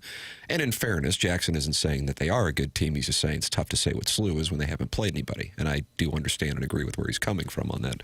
So it's a weird deal. I mean, if they win tonight at Alabama, honestly, I wouldn't be shocked. Right. And that would have wins against Florida, at Kentucky, and at Alabama. And I'm not particularly high on Missouri basketball, but at the same time, I mean, they did go down to play Kentucky, who has righted their ship, and they won in Lexington, and they did beat Florida, who has righted their ship. So I don't know. I don't know how to explain it, but then they do crap that just baffles you. It's not a fun team to watch. It really isn't. That is a nice way to sum it up. They don't play a fun style of basketball, and yet no matter what, so far in the SEC, they have been in or won every game. They haven't been run out of the gym. So you're saying take the 10.5 and let's roll against the Tide. I don't. There it is. A play's been released, Martin. We make picks. You make money. We make picks. You make money. But the guy making the pick wears tiger pajamas to bed, so it's a little bit. I'm not. It's their sheets, Martin. They're not pajamas. But I'm saying that with all due respect. Draped in Missouri. I know, but Even more troubling, he'd rather have the swirly than the wedgie. That's disturbing. I didn't even know what a swirly was, and now that to visualize it in papers, like, yeah, do that to me instead of just tugging on my underwear. Wow, but I mean, that's a take. I don't know. That's a strong take. If people text in, what would you rather have? Great poll question. It'd be unanimous. You think it's unanimous? Sure. You the porta like a potty really guy? strong wedgie. Yeah, what's worse than having your head in a toilet? Porta potty guy underneath the toilet. Yeah, seriously, there was a guy who was seeking that out. Me and him were on the same page. Tim, in 1997, December of 97, the Billikens clipped Illinois. I now remember this. It was at the Edward Jones Dome. Oh, great place to watch basketball. 32,000 people as the Billikens knocked off Illinois. Is that when they had those double headers? Mizzou played somebody too. I don't know about that, but I remember it was a day game, and SLU beat with Larry Hughes. Yeah. And Ryan Luchtfeld in the starting lineup that day. They beat Illinois. Then the next year they went to Champaign, and that's the last time they played in 99. So it's been a minute for those two. But we'll see them coming up in March, Doug, at the Enterprise Center. Yep, that's correct. Well, we hope. According to Joe Lenardi, that's what's going to happen. Illinois, a 2-seed, playing in St. Louis, and they'll be taking on Wright State. And then the Billikens, a 7-seed, they'll be taking on Miami. And if the two are victorious in the first round, it sets up a showdown for the ages in downtown St. Louis. Hello again, everybody. I'm supposed to be out of town. I'm going to cancel the trip. We're staying really? in St. Louis based on Joe Lenardi's bracketology. I wouldn't do that. You going to Florida? Maybe they'll be in Tampa or something. Oh, yeah. Drive across the state. See what the word is. You're welcome to text in 314-399-9646. Tip of the cap to Kwame Voyukas for actually calling in. He backed it up. 314-974-0101, Collier and Thompson phone lines. And, of course, you can email in for our Design Air Heating and Cooling email of the day. Alan Dadeville is now in the lead with only 4 Design Air Heating and Cooling emails of the day left in the month of January, which means he is that close to winning a $10,000 HVAC system from Seth Goldcamp and Design Air Heating and Cooling. Martin, your client, tell me about Design Air Heating and Cooling, if you would. Design Air is a great St. Louis-based company. Been doing this for more than a century, and as heating and cooling has changed, it's modernized, obviously, in recent years. They've kept up with the technology, but maintained one simple truth, and that is service makes a difference. And when you've got a great team, great employees, you can tell the difference when they're in your home, getting things repaired, or installing a brand new unit, which we did back in November. Thoroughly pleased with the process and the product. And you know, because they are here today, tomorrow, they stand behind their product. It's a company you can count on for years to come. They're not just knocking on doors and saying, hey, we're new around here. Been doing it a long time and doing it the right way. That's why we get so many texts, emails, stories about how, just last week, somebody texted in a picture of the Design Air trucks in their driveway, said, working with them right now. We love hearing those stories. Everybody walks away with the same opinion. DesignAirService.com. Real simple. That's the website year-round. Any issues, heating or cooling, go to our friends at DesignAirService.com. There it is. Email in. Compete for $10,000 HVAC system the morning after at InsideSTL.com. Alan Dadeville leading Buck Swope in the incel from the other end of the couch by 1 down the stretch we go. The program's called TMA. It's presented to you by Brown & Crouppen on 101 ESPN and the TMA STL YouTube channel.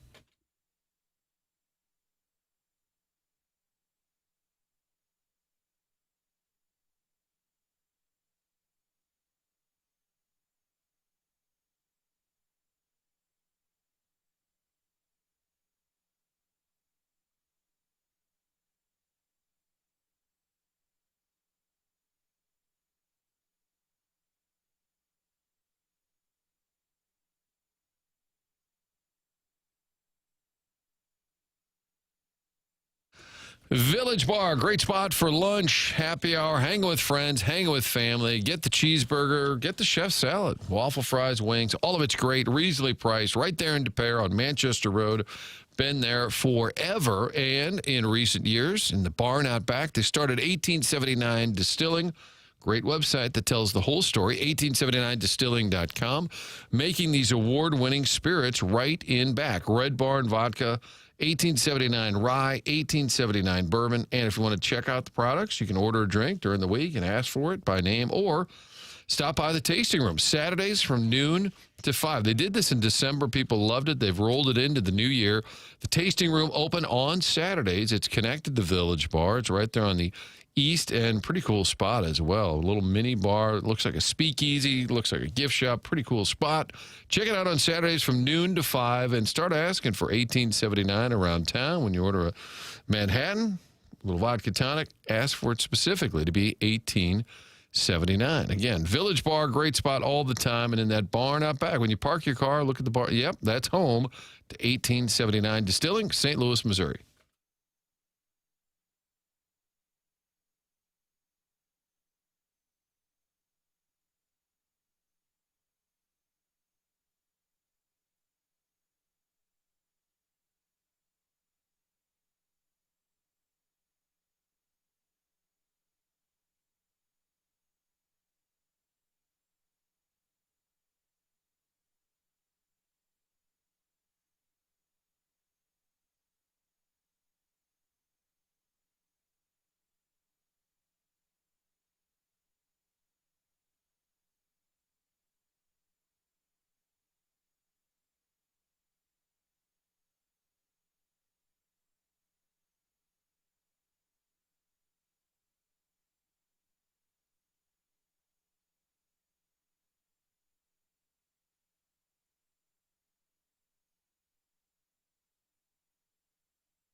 Aisha, that I never had.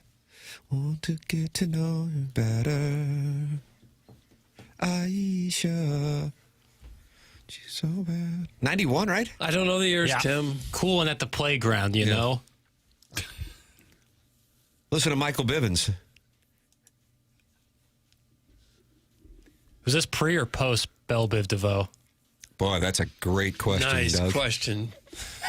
Nice. Maybe the best question I've heard today. It has to be pre, right?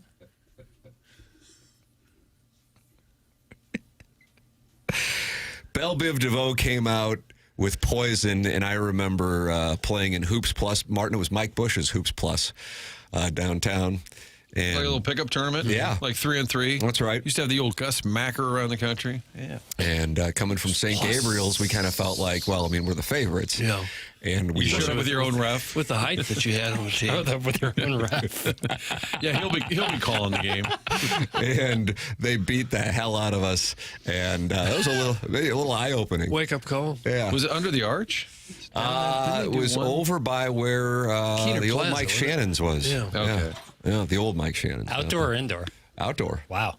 That's cool. Yeah, and they were playing Poison. So that was of May 1990. So it was Belle Biv DeVoe's pre... Another Bad Creation. Right. But Michael Bivins put Another Bad Creation, Belle Biv DeVoe, and Boys to Men together, and that was part of the East Coast family. Doug, do you remember the East Coast family? No, I know. This picture of Another Bad Creation is just 4 children.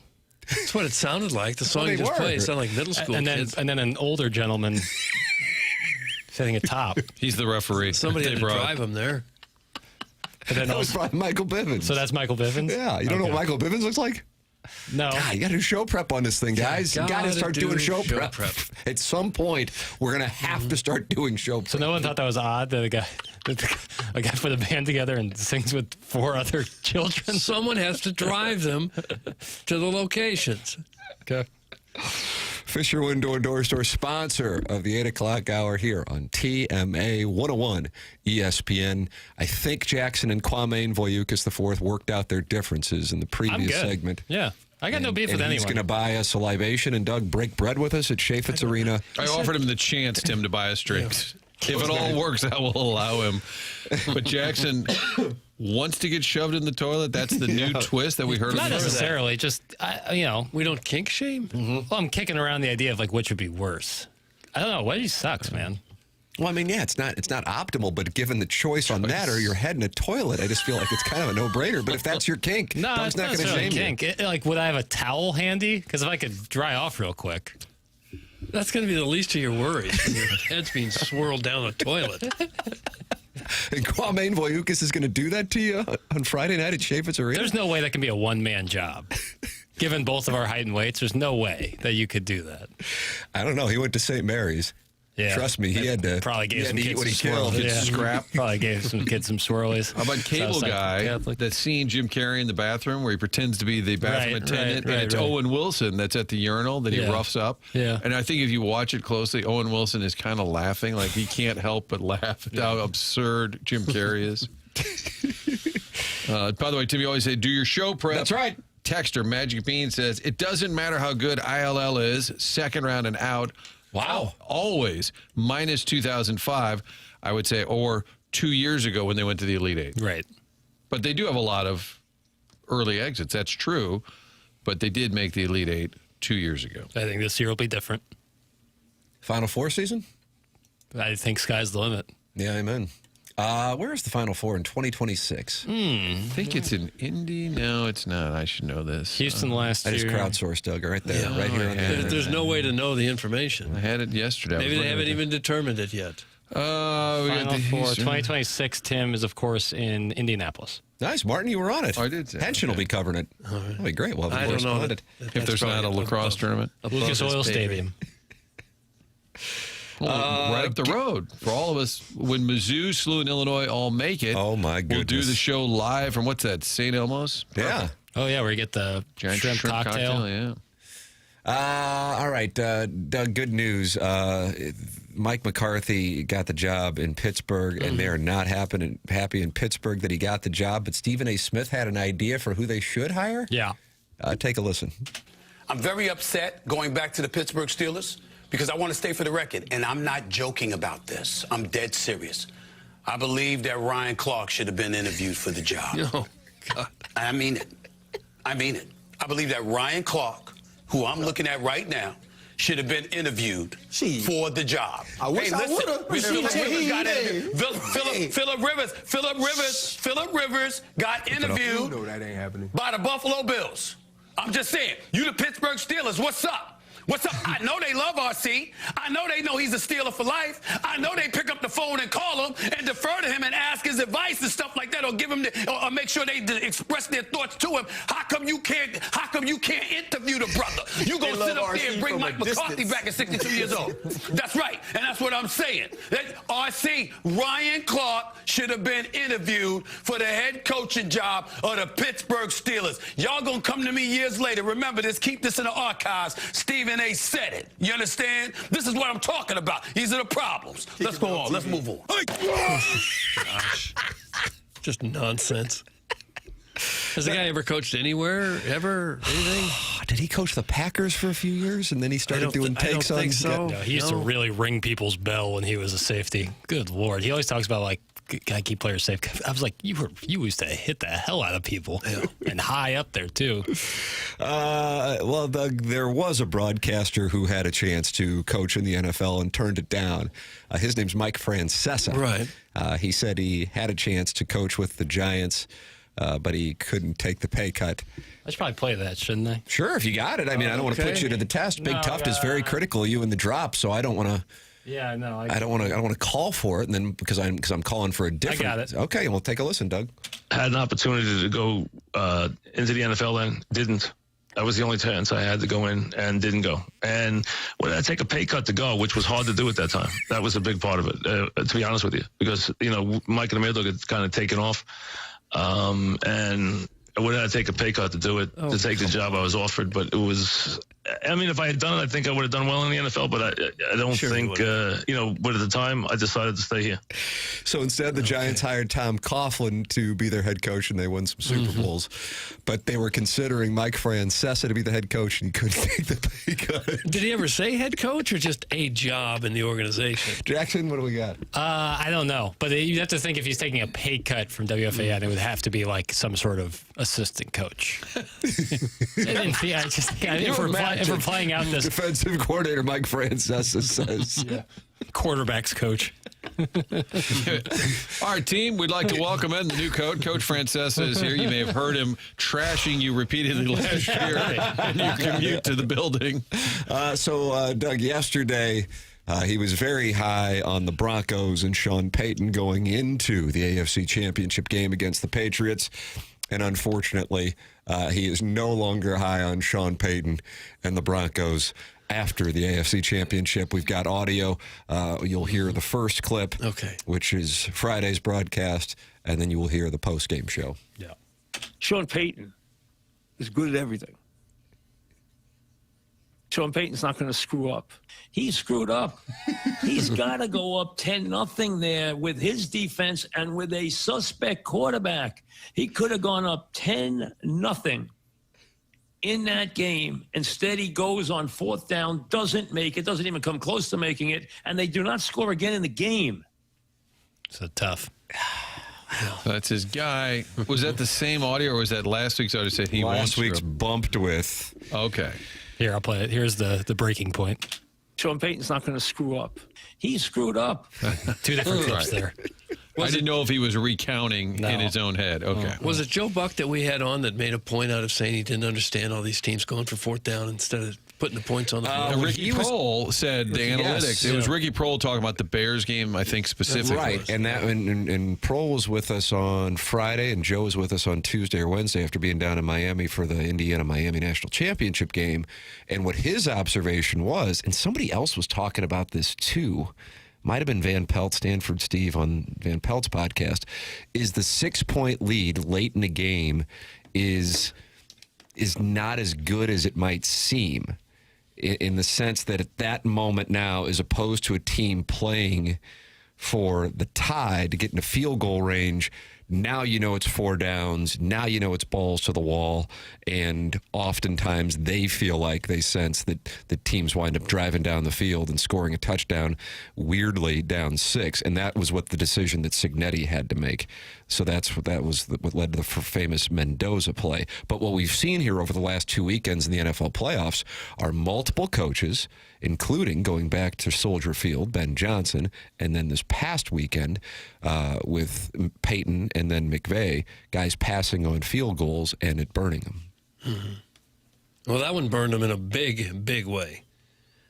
He must not have known that a blizzard was coming, because it was pretty tough to get anything done at all there in the second half. Well, there's a whole exchange yesterday. Mark Schlereth was on Dan Patrick, and Schlereth, broadcaster, former Bronco, said he hates the nerds, he hates the analytics, and that was posted. And then Greg Olson, former tight end, who's on Fox with Joe Davis, used to be with Burkhardt on the top team, but Greg Olson is known as a broadcaster, former player who really likes digging in on the numbers.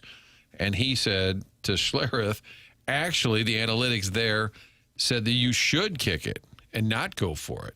I don't know. I don't have all that. And Olson loves digging in on all of that data.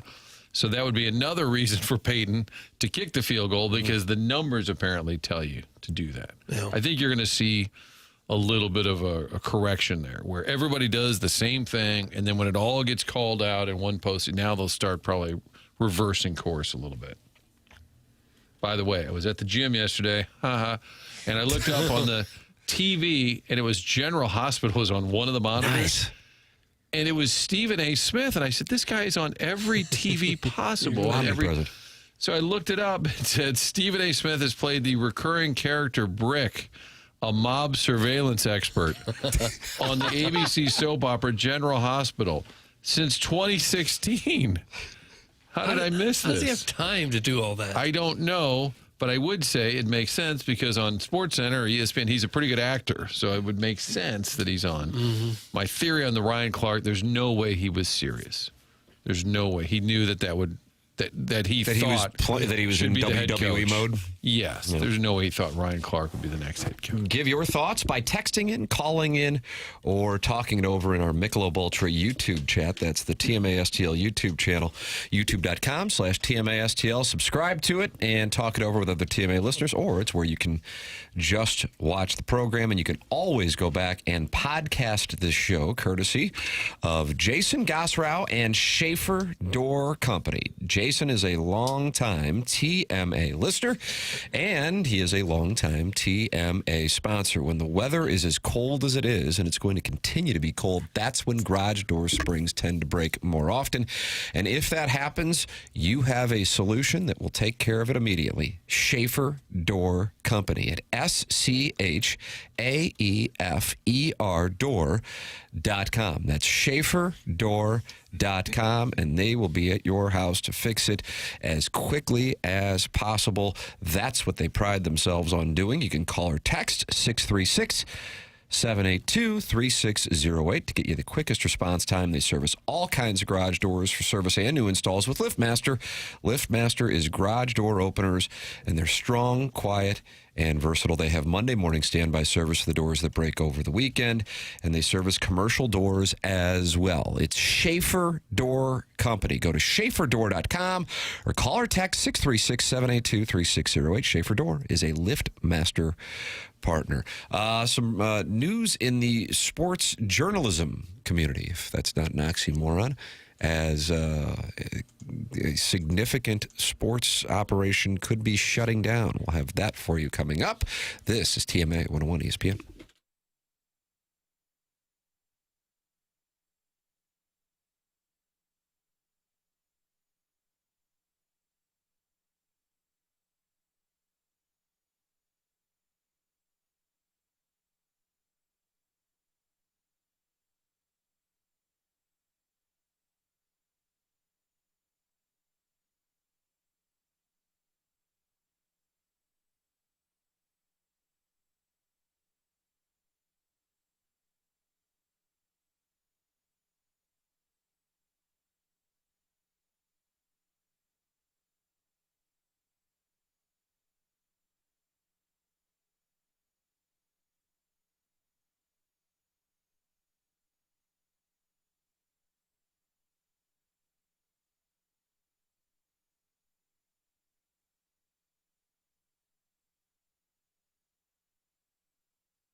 Doug, who are the vocalists here?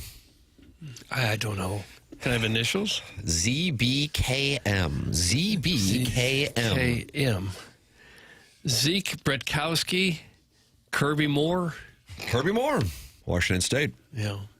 So I got it? Zach Bryan. Who's the KM, did you say? I think you're going to get there. I feel like you're going to get there. Zach Bryan. Zach Bryan and... You ever have rot gut whiskey? Jackson might. Is that a brand or is that just whiskey that's been like sitting in a puddle? It's in the well. Oh. Second letter on the K. Plastic bottle. Third, Kathleen McGuire. Kind of close. Kind of an Irish stereotype. Third letter. C. Casey Musgrave. Yes! Okay. Wow, Doug got it. We workshopped it together. All right. Yes! Zach Bryan opening up his tour at the Dome in St. Louis.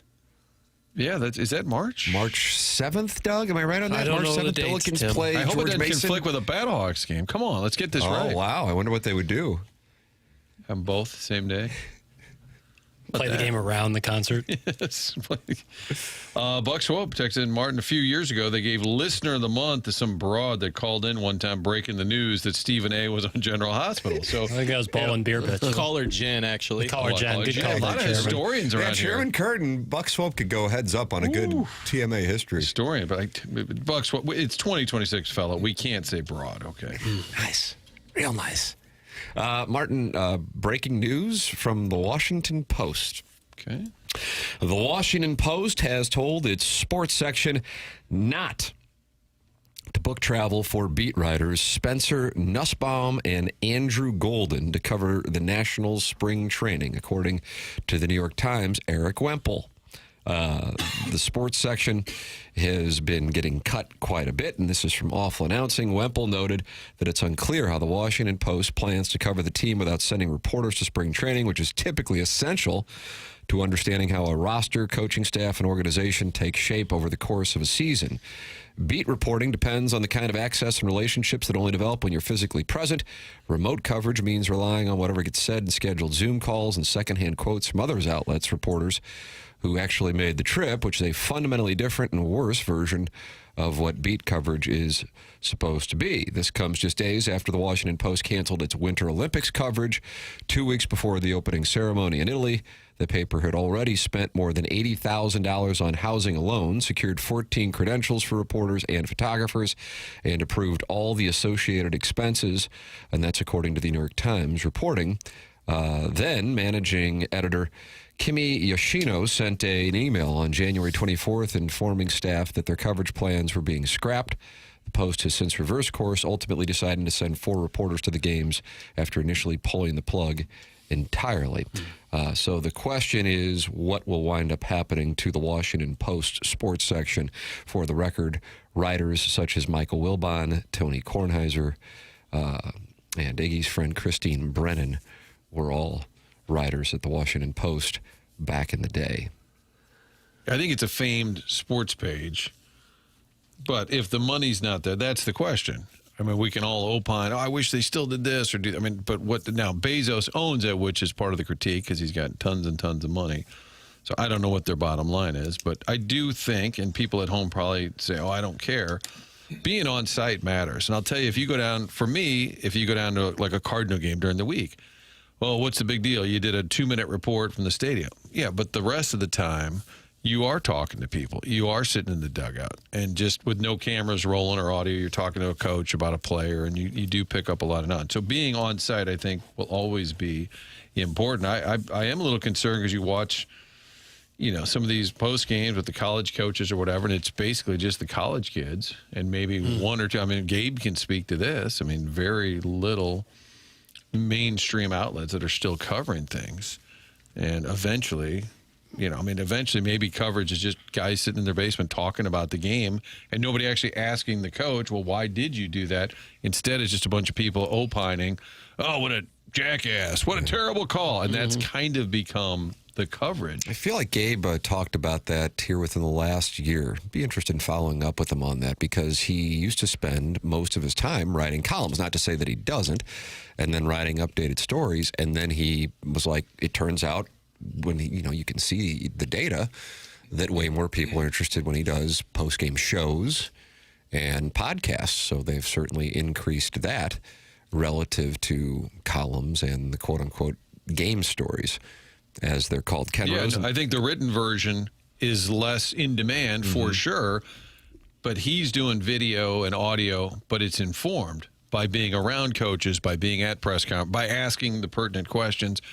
My concern is a lot of sports, quote, coverage is just guys sitting there going, what an idiot. I would have kicked it there. I would have punted. And nobody's actually on site talking to the people involved or in the hallway saying to the GM, you going to fire this guy? What do you think you're going to do? I mean, you get a lot. I mean, I talked to you guys off air. A lot of stuff is said just in confidence, just by being around people.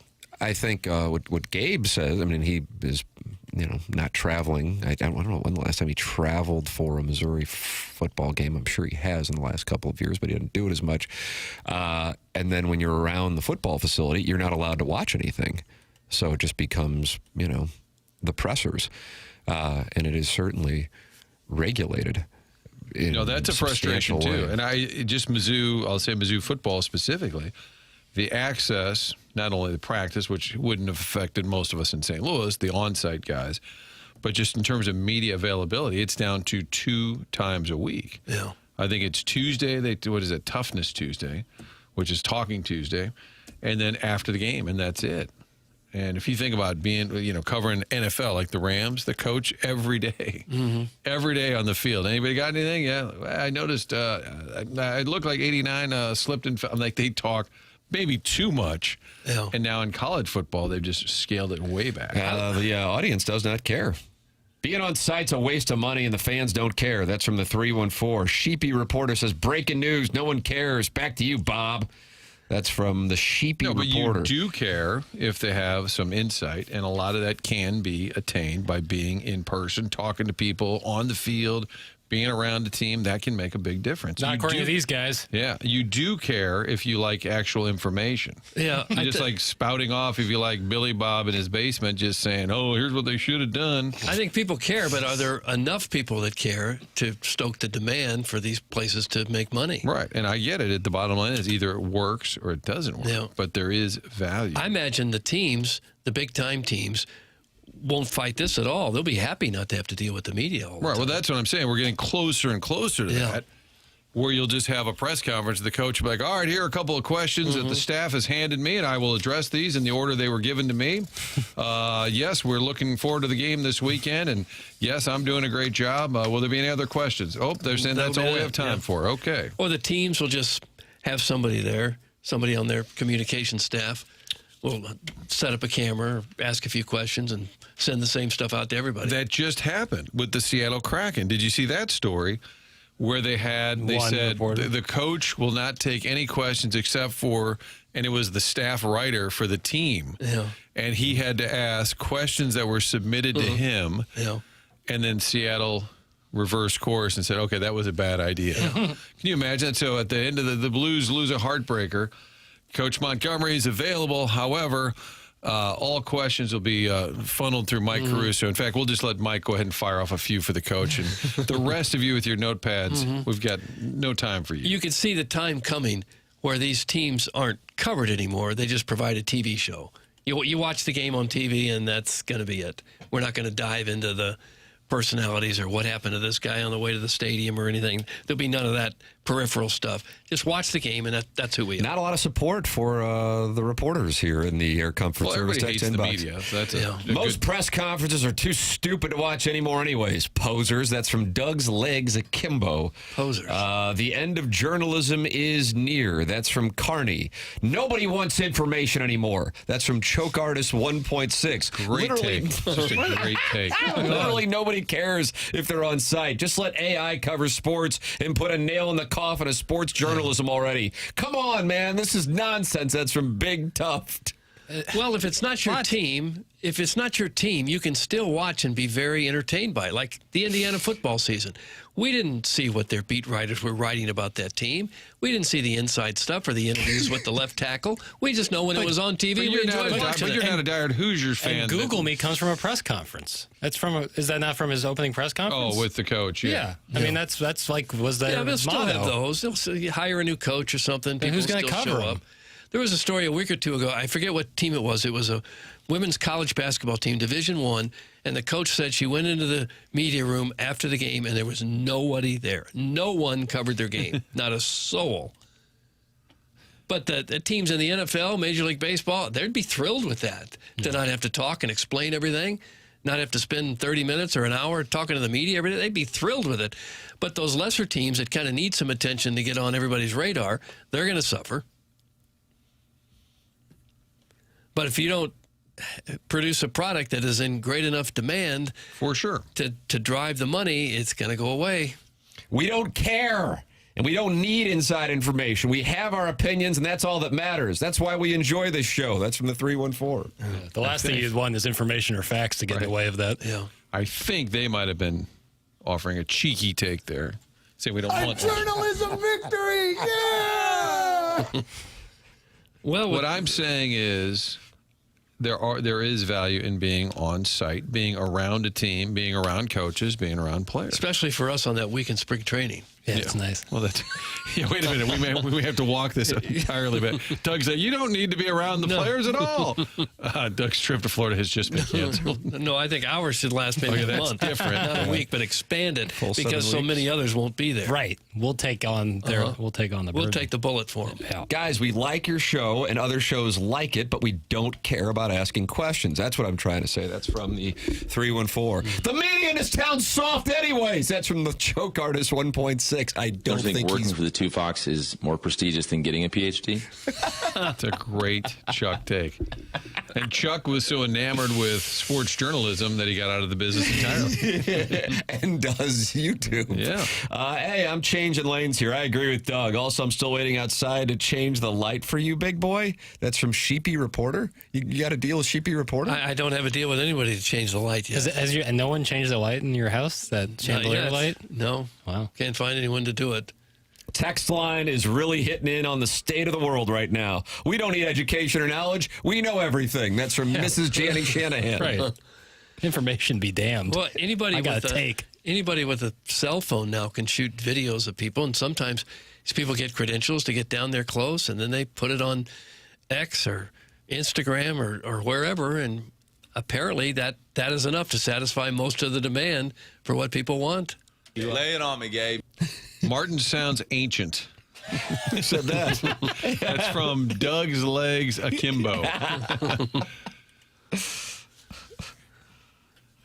I'll continue to get all my sports information from Nevin Shapiro's podcast. There you go. Which is really an easy YouTube listen because there's 0 live reads and no pop-up ads. So I like its future stability. That's from Al in Dadeville. It's like premium content. But there are two versions, in my opinion, of sports coverage. It can be entertainment, and you're laughing. These guys are funny because they don't give a rip about anything. They just say whatever's on their mind. And then there's actual information. Right. Why they made that decision, why they hired that coach, why they're cutting so-and-so.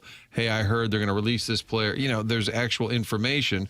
And when you hear people spouting off, opining, and they know nothing, and there's times this happens, I'm like, you don't know anything about this.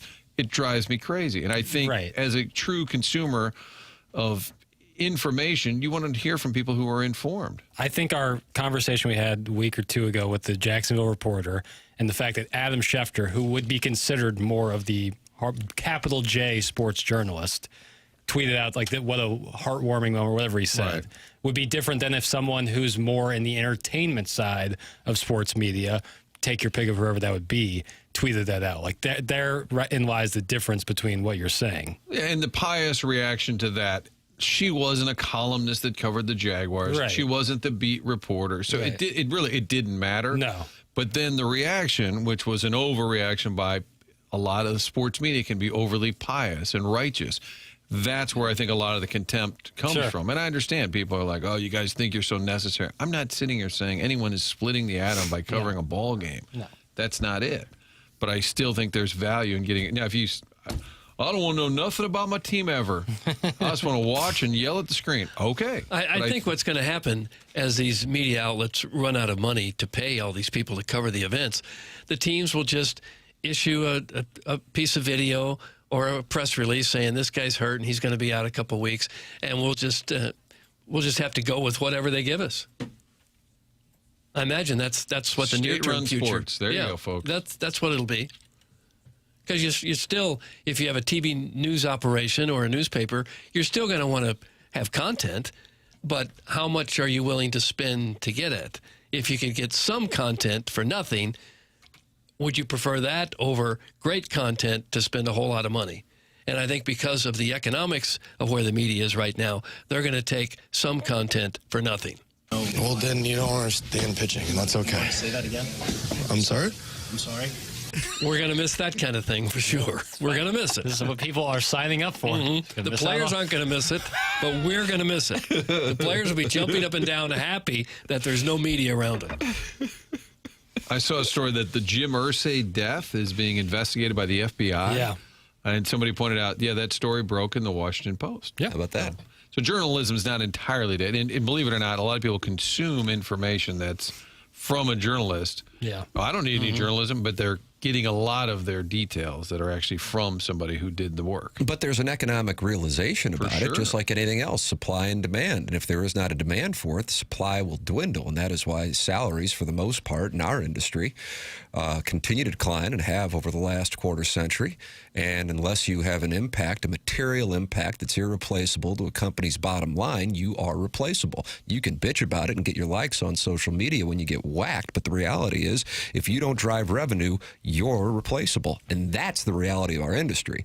So that's why you see more podcasts than straight reporting. Me personally, I'll take HBO's Real Sports over a podcast any day of the week. But guess what happened to HBO's Real Sports? It's gone.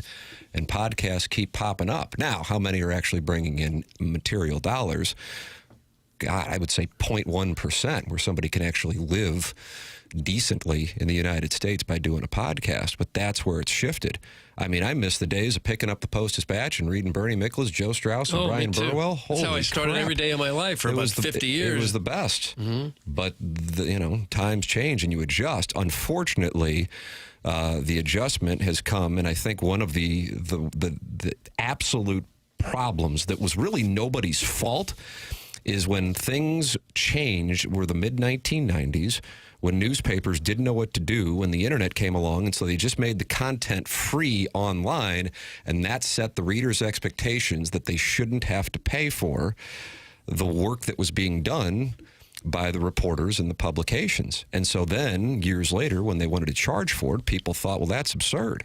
And so now they're in models where they're begging people just to stick around and pay like $3 a month for it, all in the hope that they will aggregate enough data that they can spin it off to a conglomerate who, once they acquire it, they will then cut those salaries and have a shell of it and really only value the data they collected from the subscribers and not the actual journalism. That's the reality of our industry. You might not like it, but that's the name of the game. So if you can't drive dollars to the bottom line, I suggest switching careers. Well, and that's why I wouldn't chime in on the Washington Post covering the Olympics or not covering the Olympics, because that's for them to know, whether it makes sense for them. But I think if you just start, it sounds like you're whining, oh, the Washington Post was once a great sports section. I'm sure it was. That's, the Parkmore was a fun restaurant. It's gone. I mean, great mashed potatoes. Really good mashed potatoes. Right by CB, Martin. Yeah, down you can on walk Block down West. there, get a little something after school. I think in the view of a lot of people that are decision makers in the media, they would rather hear the sports writers or the sportscasters spout an interesting opinion than give a factoid on somebody. For sure. No, and opinions move the needle. We see that. The hot takes, most of them are invented opinions or just kind of hot air. But it's nice when those opinions are based on actual insight or knowledge. That's what I'm saying. Yeah. If you can connect, have an opinion, be interesting, for sure. The industry has moved that way. More entertaining Me personally, I think it's nice if that entertainment comes with a little bit of knowledge, a little bit of information, and you're not just making crap up. Well, we just played the Stephen A. Smith soundbite on Ryan Clark should have been the coach of the Steelers. Yes. That'll get more viewers. More sure. people will hear and listen to that than anything somebody reports today on just about any other sport. How do you know I'm freaky? That's where we are. And if you love Stephen A., and a lot of people do, good for you. I don't get it, but good for you. We prefer Doug's rants. That's from the 314. One could easily argue there are adults who like breasts more than babies. There's your sports journalism. Instead of paying reporters to go cover it, we're going to pay this guy $15 million a year to spit hot takes like that. Unless Stephen A. pivots and becomes president, Doug. So keep that in mind. That too. You're welcome to give your thoughts at 314-399-9646. That is how you can text into the Air Comfort Service text inbox. You are welcome to talk it over in the Michelob Ultra YouTube chat, where Bourbon Bob is wondering if your jacket is made out of camel's hair, Doug. That's the color, but no, it's like I don't know what that's made of. It's wool. It's very warm. Let me caress you. No, maybe after the show. I've never been inclined to taste breast milk. Martin, that's the leading sports journalist in our country. Who wants to potentially run for president. And email in for our Design Air Heating and Cooling email today, the morning after at InsideSTL.com. That's coming up at 9:45. Alan Dadeville could take a chokehold on this thing here if he can win today. He would be up by 2. The morning after at InsideSTL.com, $10,000 prize for the Design Air Heating and Cooling email of the month, because they are going to win an HVAC system from Seth Goldcamp and Design Air Heating and Cooling. The program's called TMA. It is presented to you by Brown and Crouppen on 101 ESPN and the TMA STL YouTube channel.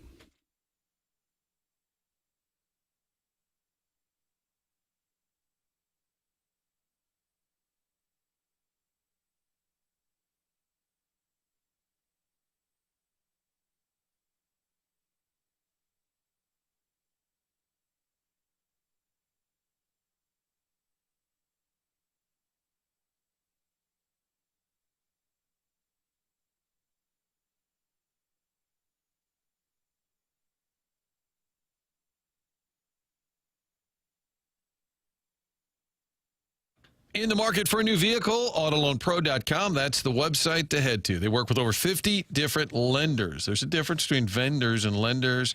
They can make sure you're going to get the best rate possible, little to no money down. They do that by hustling around and finding you the best deal. How? With those 50 different lenders. They've got the vehicles right there online, and they know making that large purchase with financing gets complicated, especially if there's a hiccup or two with your financial situation. They're going to help you get that vehicle and also help educate you. They do that by putting the free playbook right there on the website, AutoLoanPro.com. You can download that playbook. It'll educate you and also get you the car of your choice in the future. They're part of the Lita family. Financing a car, only thing to know is to choose the pro, Auto Loan Pro, because anyone can sell you the car. It takes a pro to do it right. So don't worry, whatever the situation, whatever those circumstances are, they'll get you into a new vehicle. They'll help you get that credit back on track. It's AutoLoanPro.com.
This is Jackson with a Sports Center update brought to you by Saliga Heating and Cooling. The Cavaliers defeat the Magic last night, 114-98. Donovan Mitchell with 45 points. Spider-Man, 45 points. That was another Sports Center update brought to you by Saliga Heating and Cooling, a Daikin heating and air conditioning dealer.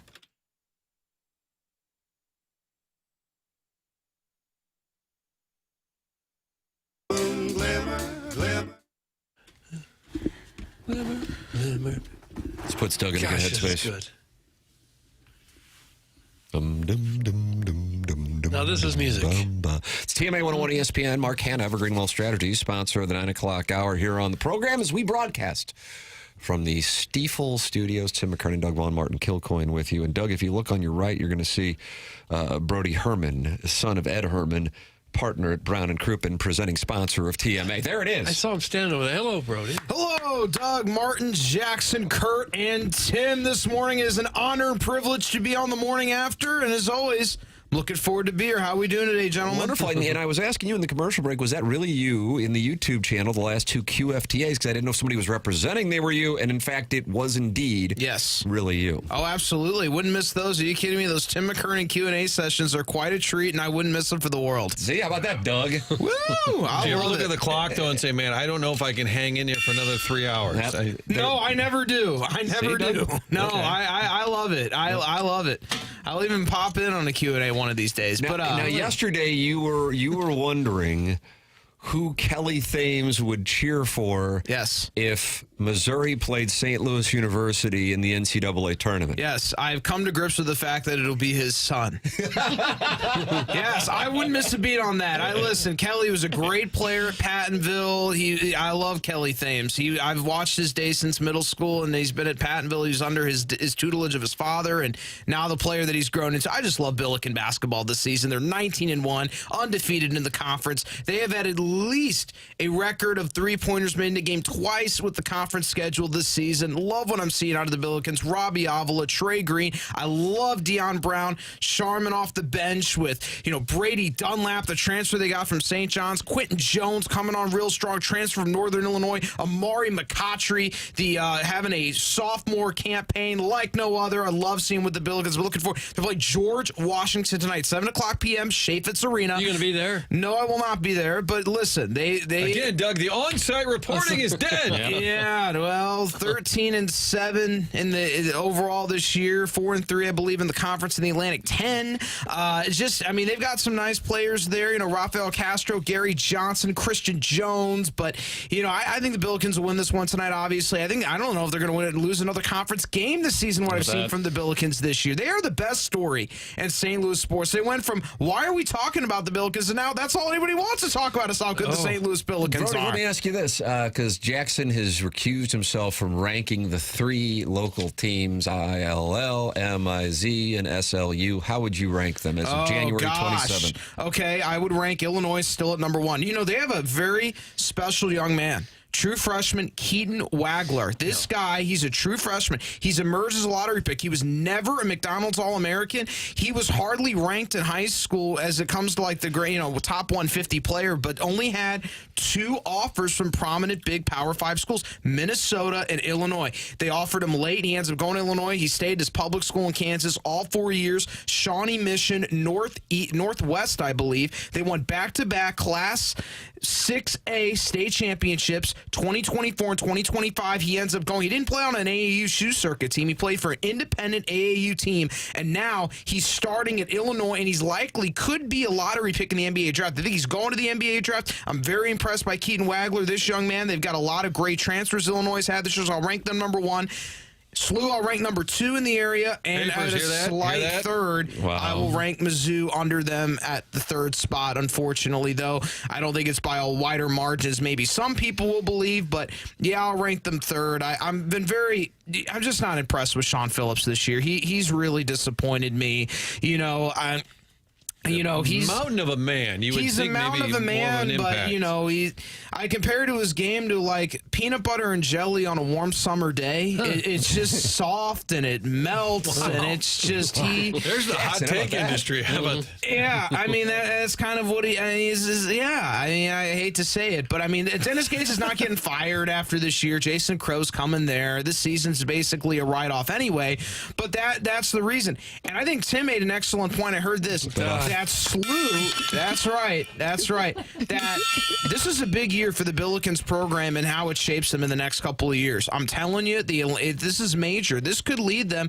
I don't know if they're going to realign to a new conference or go to the Big East, or maybe that ship has sailed. I don't know. But this is a big year, and for the future of the Billikens program is this particular season for Josh Schertz. I actually believe this with my heart and soul. And what I was saying, Brody, and I know I was talking about it on QFTA and maybe have said it on TMA as well, is that you got the short term of the potential of whatever run they could go on this year. But if you do want to get to the Big East, go on a big run. Loyola would be an example of what it could do as far as that program having its big run, 7 years ago. And you make a big run. Creighton kind of did the same thing in the aughts, and now look where they are. You make these runs, it can set the stage, and the Big East is sitting there at that weird number of 11 schools. Absolutely. That's kind of the macro on what the next 2 months mean for St. Louis. If they're looking to expand, you want to be sticking out as, oh my God, that's the program that you want. Of course, I think so. I mean, St. Louis is a private Catholic university. They fit into the Big East Conference. Like, you know, it's like a perfect glove, you know, on your hand. It fits well. It's a great fit, and I think they could end up in the Big East one of these days. I really do. Now, everyone is waiting for this, my Super Bowl prediction. I know everyone's waiting somehow in the universe. I'm going to give it. It's going to be the Seahawks. No shock there. Maybe not. I don't know. Maybe somebody thinks it's bold. No, it's going to be the Seahawks. And there's a lot of reasons why I'll go into this. Obviously, they have a great play caller in Clint Kubiak. You know, they're going to run a lot of stretch in the boot. The running plays are going to run. They're going to run the ball very effectively with Kenneth Walker in the stretch. Everyone has to be at the point of attack. And then you've got the boot, the wide receiver play where you have one wide receiver going deep. You have an intermediate wide receiver, and then you have a wide receiver kind of in the short term. You have 3 level patterns there, 3 crossing patterns going into it, and they cut. It is like a beautiful mastery of Clint Kubiak's offense that comes from the Mike Shanahan coaching tree. And for the Patriots, it's going to be very hard to stop them. I mean, you've got a lot of big bodies out there, tight end, fullback, and if the Seahawks can run the ball effectively with their stretch plays and Clint Kubiak's offense, which I think they will, I think they're going to beat the Patriots. I think the Patriots defense has faced a lot of cupcakes, to be honest. That offensive line of the Chargers, and then you had the Texans and C.J. Stroud throwing all those interceptions. Then you went up against Jared Stidham, and then not only that, you only put up 10 points against the Broncos. 10, that's it, 10? Come on now. Okay. I mean, you're expecting the Seahawks the Seahawks are they're coming. Sam Darnold is coming. I mean, he had 3 passing touchdowns again. I mean, one of them to Cooper Kupp, who was previously with the Rams, that exclamation point. The Seahawks won that game. I got the Seahawks winning the Super Bowl. They have a heck of a defense. DeMarcus Lawrence, Devon Witherspoon, Leonard Williams is one of the most underrated defensive linemen in the NFL. If you not watched Leonard Williams highlights, he is one of the anchors of the Seahawks defensive line and overall defense. He's excellent. Mike McDonald, a brilliant defensive mind. The Ravens sorely missed him as defensive coordinator, now being the head coach of the Seahawks. Neither of these two teams, the Patriots nor the Seahawks, were in the playoffs last year. Mike Vrabel, who is a first-year head coach for the Patriots. I mean, nothing better than the Seahawks and the Patriots rematching from the Super Bowl. They had previously faced off against each other in the 2014. We know how that game ended, a Malcolm Butler interception. I think, unfortunately after that, Russell Wilson had a precipitous downfall after that. I mean, he was still very solid, making Pro Bowls for a while, but he was never the same after that. And it's just, I just think the Seahawks are going to beat the Patriots. I really do. I know that, people are going to give their predictions. Tim, you'll give your prediction on the spread zone. Looking forward to that. What a great show that is. I just love that show. Doug, we could just leave the room. Yeah, no, it's great. Now, with all this knowledge in your head, have you ever thought about trying to become like the next Mel Kiper or Joe Lenardi? Yeah, what about that? Joe Lenardi's got bracketology. Good for you, Doug, endorsing Joe Lenardi. I considered it. Oh, absolutely. Brodyology, come on. You can do your own. I've done it. Listen, it's out there. Believe me. People are always asking me for Brodyology. That'd be great. You use it for gambling purposes. In other words, you use it for good. I do use it for good. I try to use it for good. Jackson is giving us Alabama and Missouri. He's got Missouri in the 10.5 tonight. Do you see anything on that? The Billikens are laying 9.5 against George Washington. Do you see anything on that, Brody? Let's see if we got anything. Yeah, I think the Billikens will beat George Washington by at least double digits. So I think the Billikens will beat them by more than that. And then for Mizzou and Alabama, Jackson, I think Mizzou wins, but it's under that. I think it'll be a much closer game than people anticipate. I love how Mizzou's competed in the SEC schedule this year.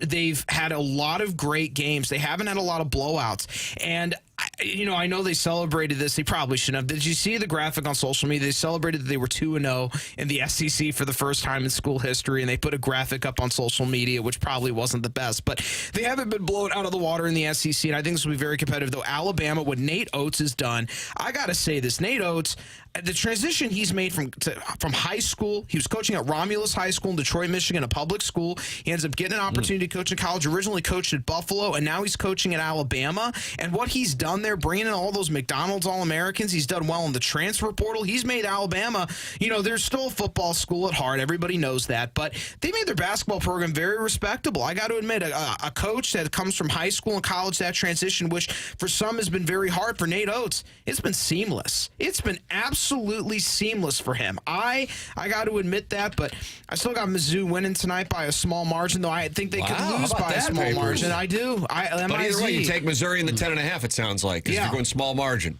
So you got the Billikens minus 9.5, and you got Missouri plus 10.5. Yes. There it is, Doug. Parlay season. Okay. It's a positive outlook. Yeah, exactly. I'm loving what I'm seeing out of college basketball this year. We're gonna have the best NBA draft that we could have had in probably 20 years. This is gonna be a loaded draft. Darren Peterson, AJ DeBonza. I mean, you got Carlos Boozer and Cameron Boozer. Oh my God, how could you not want? And Nate Amen from Tennessee. If you're an NBA executive, you are drooling at this class coming in. My goodness, wow, that is. I mean, could you beat that? Calm down now. I know, but I know. Listen, that's NBA, the kind of analysis I want. The kind of enthusiasm we need. Yeah, no, I mean they're looking at this draft class like a triple cheeseburger. I mean, there's something that they just want to devour. Brody, are you hungry? We started with a peanut butter and jelly analogy, and now we got a cheeseburger analogy. I'm not hungry particularly, though I haven't eaten all day. But people like food analogies. I think that's something that people gravitate towards more. I mean, I say this: what a great season the Billikens and Mizzou. I mean, I don't know. Mizzou may even be better next year. Gosh, maybe the best is yet to come. That's how I feel with Mizzou. Every time I'm like, man, is the best is yet to come. As Jason Crow was like a beautiful Christmas present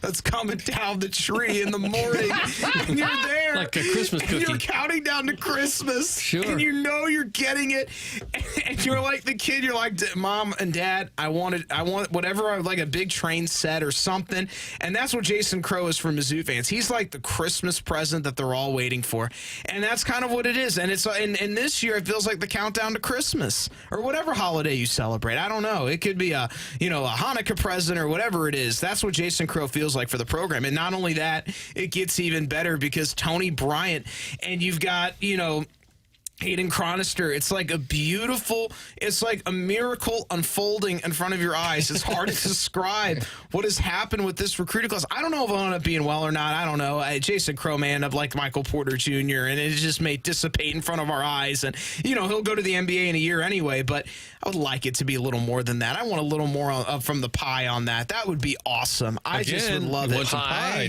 Exactly. Food analogies. I'm telling you, now everyone's coming up with food analogies. Listen, you got to have some fun with this. I mean, come on. Food analogies, nothing better than that. And, of course, coming up this week, I got a lot going on this week. And I got to admit, guys, I got a loaded weekend coming up down the pike. The Royal Rumble is this weekend, January 31st, 1 o'clock p.m. is when the event starts. We're actually going to begin live streaming at 11 o'clock a.m. at the @LouInfo YouTube channel. It's going to be a Wrestling on the Spectrum all-day coverage of the Royal Rumble. It's going to be starting at 11 o'clock a.m. and it's going to go all the way until the Royal Rumble ends. So if you want all of our Royal Rumble predictions, hot takes, and more, go tune into the live stream this weekend at LouInfo. It starts at 11 o'clock a.m. Royal Rumble season is here, and whoever wins the Royal Rumble will main event WrestleMania. So you could be on the air like 5 or 6 hours straight? Absolutely, Doug. Can you keep talking in this rat-a-tat-tat style delivery for 5 hours? Yes, I have many times. Is that right? Many Really? You do times. 5-hour shows? I have done it. I've spilt over. Let's see. So my record was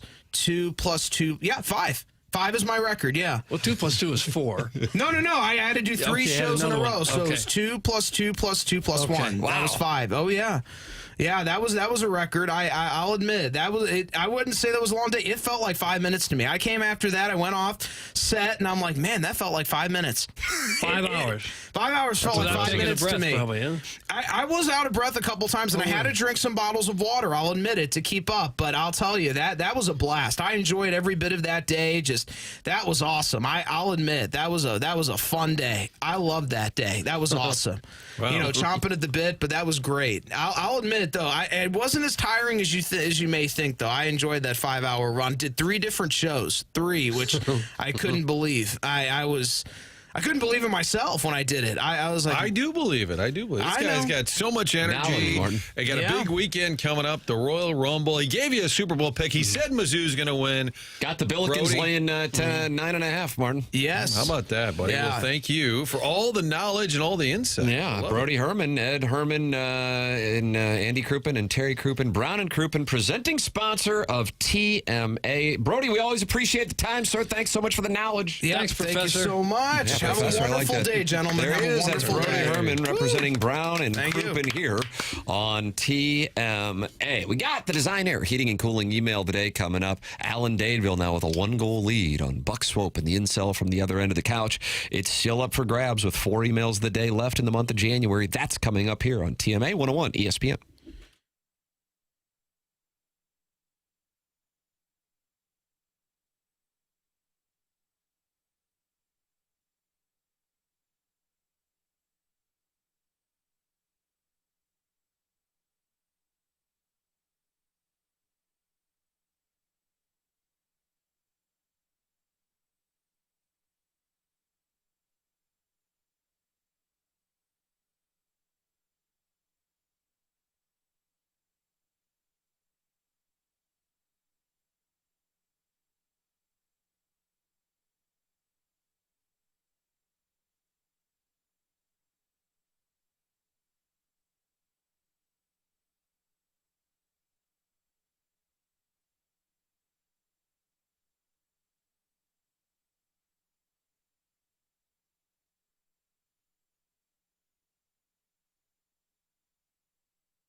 Doug, the chain?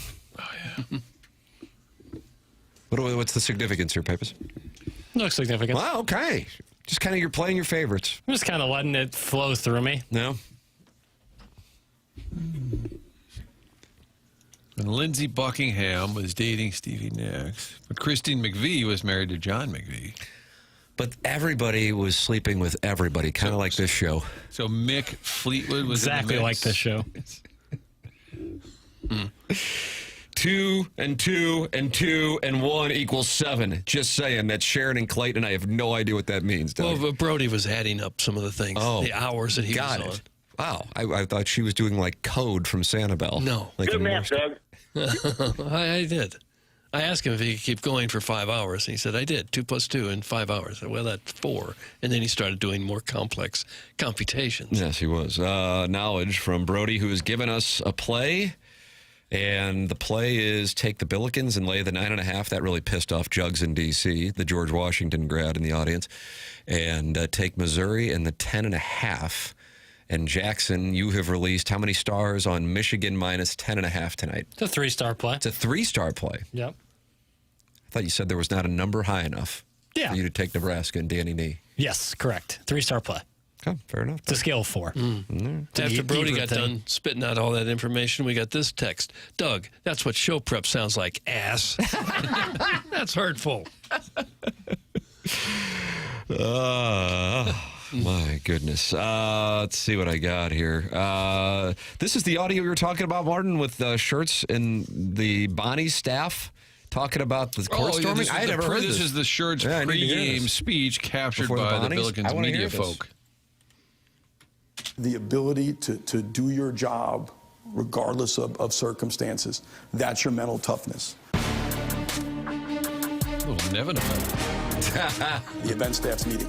Right? The event staff, what they're meeting on is how to handle the court storm if they win.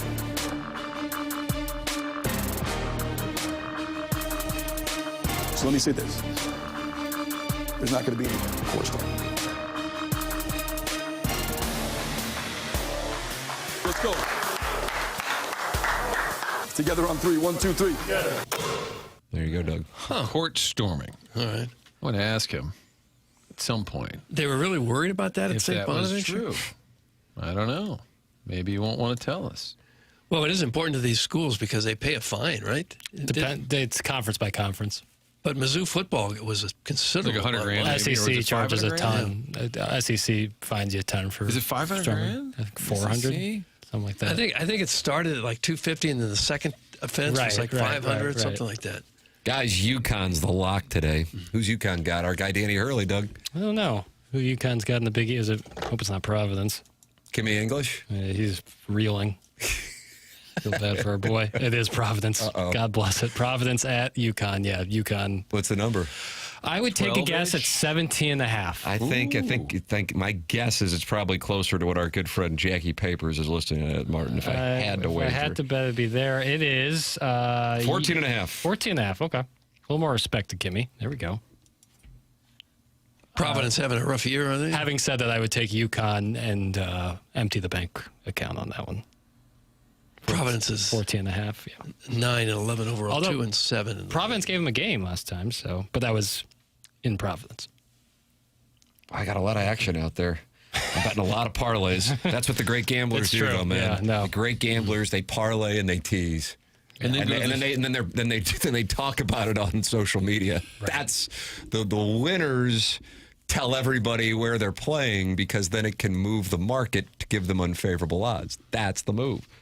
And then go to the casino and have them change all the TVs to all the different games that you're wagering on. And say, nobody bother me. Nobody bother me. All right, there's another bullet fired. Parlay, Doug. Yep, there's a sharp sitting next to you. There's a sharp sitting next to you. It's a 2-screen kind of night with SLU. You going double screen? Yeah, with SLU and Mizzou tipping off at the same time. How do you do that? You bring a second TV in? He's got 2 TVs. He's Ledoux. Oh, you Central Corridor butt ass. Clip that off. One's my little college TV that I had. It's perfect. Doug, should I put 20 on Mizzou plus 10 and St. Louis U minus 10? Thanks. That's from Ironhead. Yes. Well, you should do whatever you're comfortable with. Just do whatever you're comfortable with. Always bet responsibly, but I like that play. Jackson, would you rather have English or Gates as Mizzou's head coach? That's from Dada. You know him formerly as the Blues Cup-winning goaltender, Daddy Padre. Currently, I'd rather have Dennis Gates because he's the coach of Mizzou, and I don't want. Yeah. Fellas, we have an auction gala this weekend. Did you say gala or gala? I usually don't say either. I guess gala if I had to say one or the other. I don't get invited to these. I got an auction going on this weekend myself. Meat and potatoes. Meat and potatoes, yeah. Fellas, we have an auction gala this weekend to support upgrades to the Martyr Dome. Since there currently isn't a puppy being auctioned off, any way we could auction off you boys like livestock.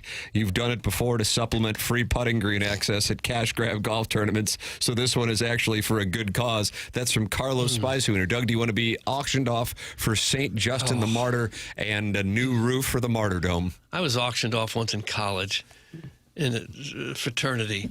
They took us some sorority was having a charity, and they paraded us around like meat, and then they auctioned on who they wanted us to, what guy they wanted to come and do the work for them. Oh, I felt so cheap. Bring gas. Jackson, which TV will you be watching the Blues game on? That's from MD 2020. Ooh, yeah. Oh, it's a 2. I only have the 2. How about your phone? Set your phone up. Yeah, that's not a bad idea. Nah, I got to conserve power, weather out there. Keep it plugged in. It's tough. My phone, the connection doesn't work all that well. You got to leave it sitting there. It sucks. I only have the 2 TVs. Gosh. Yeah. I would take the coach at St. Gabriel's over Gates. That's from the Gray Summit Gray Goose Guzzler. You can't get the coaches at St. Gabriel's. They're not walking away from it. Thank you, Martin. Right, yeah. The program builders there at St. Gabe's.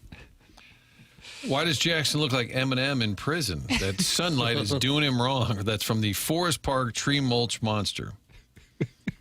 Why do I look like Eminem in prison? Well, it's got a screenshot of you. Yeah, and then there are stripes of the light on the shadow of your stocking, your TMA stocking cap. Got you. Okay, it does the picture actually does look like prison bars. Can't control that. You do look a little like rabbit. Yeah, like I'm in the clink. Hey, James Carlton has Jackson Burkett / Marshall Mathers as a client now. Not in jail with James Carlton. No, you're not. 314-961-4800. Go online at carltoninsurance.net.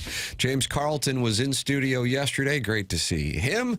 And he has been my insurance agent for 7 years. He's been advertising on our shows now for close to a decade.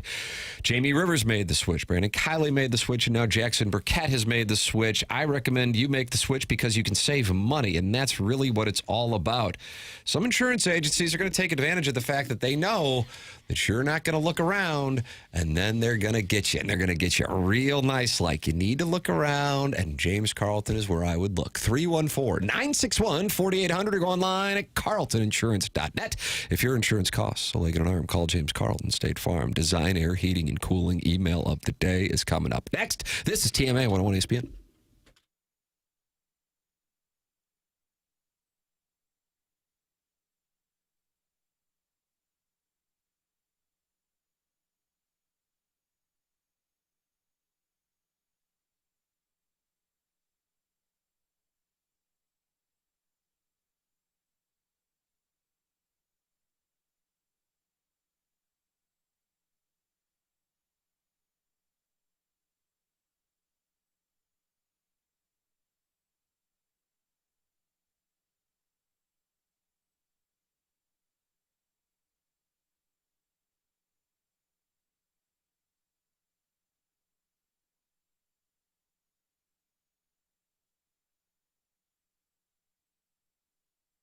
Hey, this is Tim McKernan. You know that saying, new year, new you. Well, how about new year, new home upgrade? If you've been thinking about replacing your windows or you've just had enough of those cold drafts sneaking into your house every winter, now is the perfect time to finally take care of it. Universal Windows Direct has a January offer that's all about starting strong and saving big. Right now, when you buy 4 windows, you get 4 free. It's one of the biggest offers they've ever done. And with 0% interest financing for 60 months, you can spread out your payments over 5 years, same as cash, without a penny of interest. But wait, it gets even better. You'll get $1,000 off your entire project, plus a little something to look forward to, a vacation voucher through Destination Motivation with every purchase. That's right. You'll go from winter chills to a warm getaway on them. So if you are ready to start the new year by finally checking this off your list, call 314-334-2522 or visit universalwindowsdirect.com to schedule your free estimate. Buy 4, get 4 free, 60 months, interest-free, $1,000 off, and a warm vacation to look forward to. And like me, you'll be saying, I love my windows.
Yeah.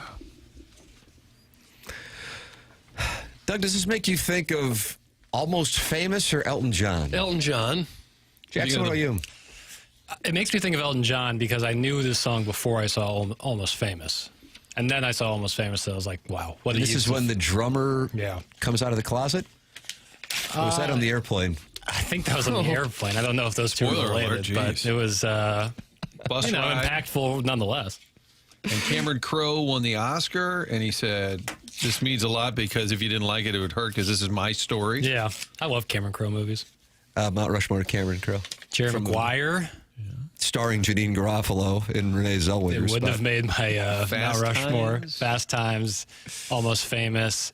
What do you think of that Vanilla Sky? Kind of out there. Cameron Diaz and Penelope Cruz and Tom Cruise. No relation. I'm not like the world's biggest Cruise guy. Okay. It's not really my guy. But you just named Jerry Maguire. I can play the audio back. I know for Jerry you. Maguire is like by far his best performance. If You made ask an me. exception. Yeah. About Risky Business. Guido the Killer Pimp, Martin? Rebecca De Mornay? Why do you hate Top Gun? Nice. Yeah, you were just talking about how you used that volleyball scene. I do use it. Rebecca De Mornay kind of reminds you of one of the Arquettes. Oh, you just got drowned out by the music. Pot him down, Mookie! Pot up, Elton! Vanilla Sky can go on there. I don't mind that. I wish Cameron Diaz would do more. She did Gangs New York, and everyone was like, no thanks. And that felt wrong. What happened? She just missed. It is not the right casting. Is that right? I don't think so. I Did don't you think have a problem Leo with was. I don't Cammy Diaz? think Leo was great in that movie. I don't like it. Daniel Day-Lewis, Bill the Butcher. He's acting circles around everybody. Bill the Butcher. Bill Cutting. Name. Some less than, progressive takes on race, but, Progressive takes on race. Well, less than the title of this segment. There's a tough scene where they're walking around the parade after the end of the Civil War. He's not too pleased. Doug, we'll have more progressive takes on race coming up in the 10 o'clock hour. But now it's time for the Design Air Heating and Cooling Email of the Day. Music would be nice right about now. Wouldn't it? Sure would be. Hit the music, Alan please. Dadeville is your leader. Only 4 more of these left in the month of January.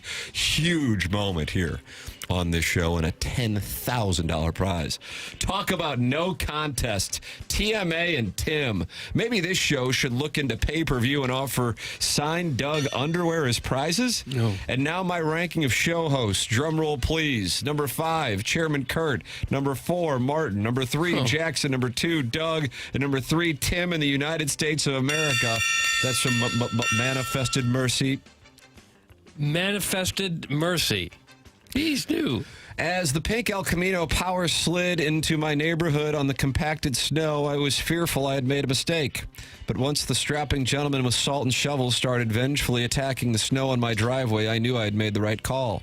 Dougie's shovel daddies don't mess around, like an impatient doughy afternight in line at Dairy Queen. Even in the frigid cold, they proudly displayed their boy shorts for my neighbors. I'm glad I paid extra for the flamethrower as well. It was like a slow-motion Top Gun volleyball montage as the glare from those raging embers glistened off their chilled yet sweaty bodies. Having gone to private school and not doing manual labor, Dougie Shovels Daddies is a service for which I'll gladly pay double next time it snows. That's from the Crestwood Coyote. Okay. Crestwood Coyote. Hey, guys, last night after braving roads that were about 90% plowed, I made it to Chick-fil-A. I was surprised to see Jackson and his dad enjoying dinner. After Jackson finished his kids' meal and licked his ice cream like some type of lizard, I was even more surprised to see him enter the kids' play area despite being roughly 23 years over the age limit. After his dad issued 4 separate "we're leaving in 5 minutes" warnings, he was finally told it was time to go. Jackson then proceeded to throw one of the biggest temper tantrums I've ever witnessed. To no one's surprise, Jackson's dad eventually got him to agree to leave after promising a trip to Target to pick up a few Lego sets. That's Gen Z, everybody. Respectfully, the Hunchback of Vaughn Castle. Hunchback of Vaughn Castle. Oh, these snow plows make me happy. The sweet sound of a heavy metal scraping concrete and asphalt. The angled blade making short work of these 6 to 8 inches across the metro area. The main roads, then arterials, all the way down to my lovely cul-de-sac. Blinking lights brightening the night sky as these plowboys get busy. I truly love when my neighbor leaves his 2-door Chevy parked on the road only to get buried in 4 feet of snow post-plow. Suck it, Jerry! Park in your driveway! Thank you, MoDOT, for teaching Jerry a life lesson. He won't dig out for a week, and it's well-deserved. All our roads are special and deserve a thorough, coarse scraping, but I have a personal affinity for the 70s as they get us around this crazy town. I-70, 170, 270, 370, and the lesser known and oft ignored 870, the Jeffco connector for the fats to quickly get to the KFC buffet in Afton. They call it the greasy feeder road for a reason. Keep them clean, boys, and if we get hot, we might just be snow-free in a few weeks. Doug, that's from Bro Fallon. Bro Fallon. Misconnections, Hooterville Semi-Regional Airport. 10 a.m., I was walking towards the Dunkin' to get a coffee. You were in line at Shake Shack. It was breakfast burger season. Your attire confirmed this is your home airport. Fable Tick sweatpants. A touch baggy because they don't make a 46 by 24 anymore. Oh, that's a hell of a measurement. Would that be a Weeble Wobble? God, it would be a basketball, I think. It'd be perfectly round. Your good pair of Crocs, the ones you won't mow the yard in. And an Under Armour Freedom t-shirt stretched just enough that the UA logo is starting to crack. A veteran of Hooterville, you know the true airport comings and goings and goings and comings. Ones that people like me who grew up near an airport that wasn't built highway locked had to learn the hard way. Like, it's always best to get dropped off in the arrival lane because the lady in that lane who's built like Tony Saragusa Goose. and has a Brian Bosworth haircut And neck roll. will give you more of a lighter berating. You call it the Hooterville handshake. And that under no circumstances do you ever check a bag because even on its best day, the baggage claim is a 50-50 ball. Cell phone dead and you forgot a charger? No problem. We got a payphone bank next to gate E34 that still accepts pan coins. I'll be flying next Tuesday, so let's meet up near Cinnabon because it'll be top 20 week. I'll be podcasting Sedano and Cap from ESPN LA to see if they improve on last year's major market afternoon show ranking of 14. I bet these two once took a call from a listener who also brokered station time and kept him on hold for so long that he was actively snoring into the phone. Doug, that's from Al, and he's in Dadeville. Al in Dadeville. Ode to the TMA Reddit page. Oh, radiant beacon of incel despair. You blaze with hatred, polluting the air. A symphony of criticism, a cracking delight. Your detest of TMA, igniting the night. Members of the dais get burned in your fiery embrace. Personal attacks on each with unholy grace.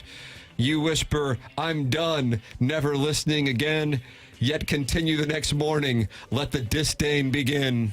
Majestic inferno of anonymous hate, so bold, so dire. Long may you smolder, sweet TMA Reddit page dumpster fire. Doug, that's Mitch, and he's over in Richmond Heights. Pretty good poetry. Mitch, he's over there in Richmond Heights. It's refreshing to see rich white women, and it's refreshing to see a 27-year-old so emotionally invested in regular season college basketball. Every time Libby Jack refuses to rank SLU ahead of Mizzou, I think of the Chappelle Show jury selection sketch where the lawyer asked Chappelle if he'll admit OJ more than that likely killed his wife, and Chappelle replies, my blackness won't permit me to make a statement like that.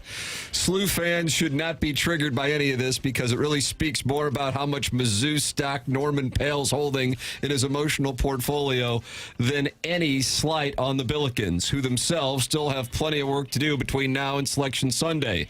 As the Wolf would tell SLU's fans, let's not start S-ing each other's D's just yet. Oh.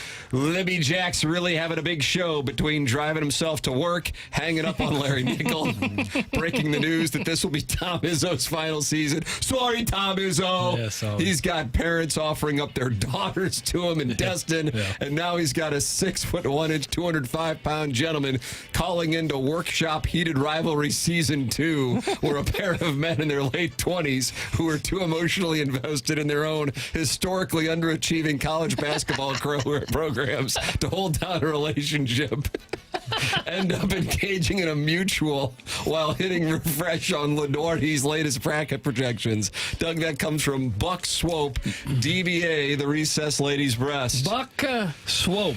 Morning, boys. Jackson, easy with all the swinging talk. You've got my lady friends buzzing, and they're barely through bottle 2. Stacy says she'll drive you anywhere, has Egyptian cotton sheets, and will bring a friend if you're game. You've got fans, boy. Doug, explain your obsession with me being a man. Sewer worker, walrus, 300-pound guy from Wood River. Creative but wrong. I am none of those, and I'm tired of it. What will it take? Name it. One day you'll accept the truth. There are at least 6 female TMA listeners. Stay warm, fellas. Still Banty, still a hen, Doug. That's Sharon D. Sharon D. Not a hen, very much a rooster. Long-time lubricator, first-time emailer. The best way to motivate people is by setting high standards, and Tim exceeded that today. But this email is about the first time I saw 2 guys get it on. Oh, Kevin Miller again. It is. You read through it? Yeah. 1982 snowstorm. Bobber, Cade, Sullivan, Missouri. Uncle Skip's drinking buddy Tony's bald tires had us stuck. No money for a hotel, but Tony had a plan. He started flirting with Alabama trucker Tank. 3 slow songs later, and we had a Peterbilt sleeper cab. Oh, that doesn't fit 3. Pretty normal dinner until Tank came back to the restaurant in a satin nightie. Oh. Tony couldn't wait, and as they French kissed, Tony just started covering Tank's now bare, sweaty, haired beer belly with a big helping of mashed potatoes. Doug, that's from Amanda, and then the last name is Poke. It's from Kevin Miller. The cold weather streak has been messing with me dreams. Finally, last night, I got a good one. Jackson was starring in the 2 position, the shooting guard, along his idols. Current greats like Breonna Stewart, Asia Wilson, Caitlin Clark, and his favorite, Angel Reese.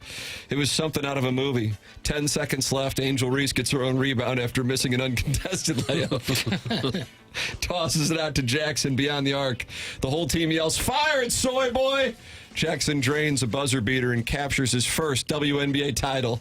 He is then carried off the court by his master, Brittany Griner, and placed in a high chair with a warm glass of milk in true soy boy fashion. This dream could have been worse, Jackson. I could have had you in a yellow diaper jumping into the ocean. Yikes, that would have been super odd. That's from Big Mistake 7. Big Mistake 7. And finally, people are always sliding into the DMs on Doug and my shared Facebook account to ask for advice, and the world has taught me a lot of tough lessons, like take the time to dig out a neighbor's car if you can get social media clout for it. Live within your means and pay attention when your father-in-law gives you a cuck chair as a wedding present. That kind of advice is gold, or at least mid-level tickets for weekday Rutgers basketball game on Hello Kitty night. I have recently tried being more in touch with my emotions and openly vulnerable, so I went out and bought a WNBA hat, but my wife saw it and said that we both needed to start seeing other guys. That's from Shooter McGavin, the vice president of Brooklyn and Missouri Tigers Sheets for Swinging. And Doug, that's what we have Shooter McGavin for the Design Air Heating and Cooling email of the day. We will fill out our secret ballots and announce the winner in approximately 50 minutes here on the morning after. We are in the Design Air Heating and Cooling 10 o'clock hour. Martin Kilcoyne headed to onboarding. We are headed into the final hour of the program before BK and Ferrario take over. This is TMA, presented to you by Brown and Crouppen on 101 ESPN and the TMA STL YouTube channel.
This is Jackson with a Sports Center update brought to you by Saliga Heating and Cooling. The Timberwolves defeat the Warriors last night, 108-83. Rudy Gobert, a.k.a. the Eiffel Power, with 15 points and 17 rebounds. That was another Sports Center update brought to you by Saliga Heating and Cooling, a Daikin heating and air conditioning dealer.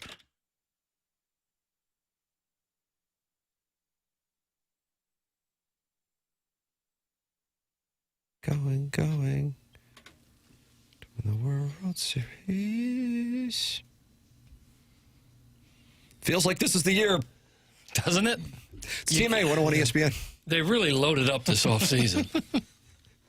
We are fresh off the Design Air Heating and Cooling email of the day, and we'll announce the winner coming up here at about 10:55. Doug, do you know anything about Design Air? I think you do.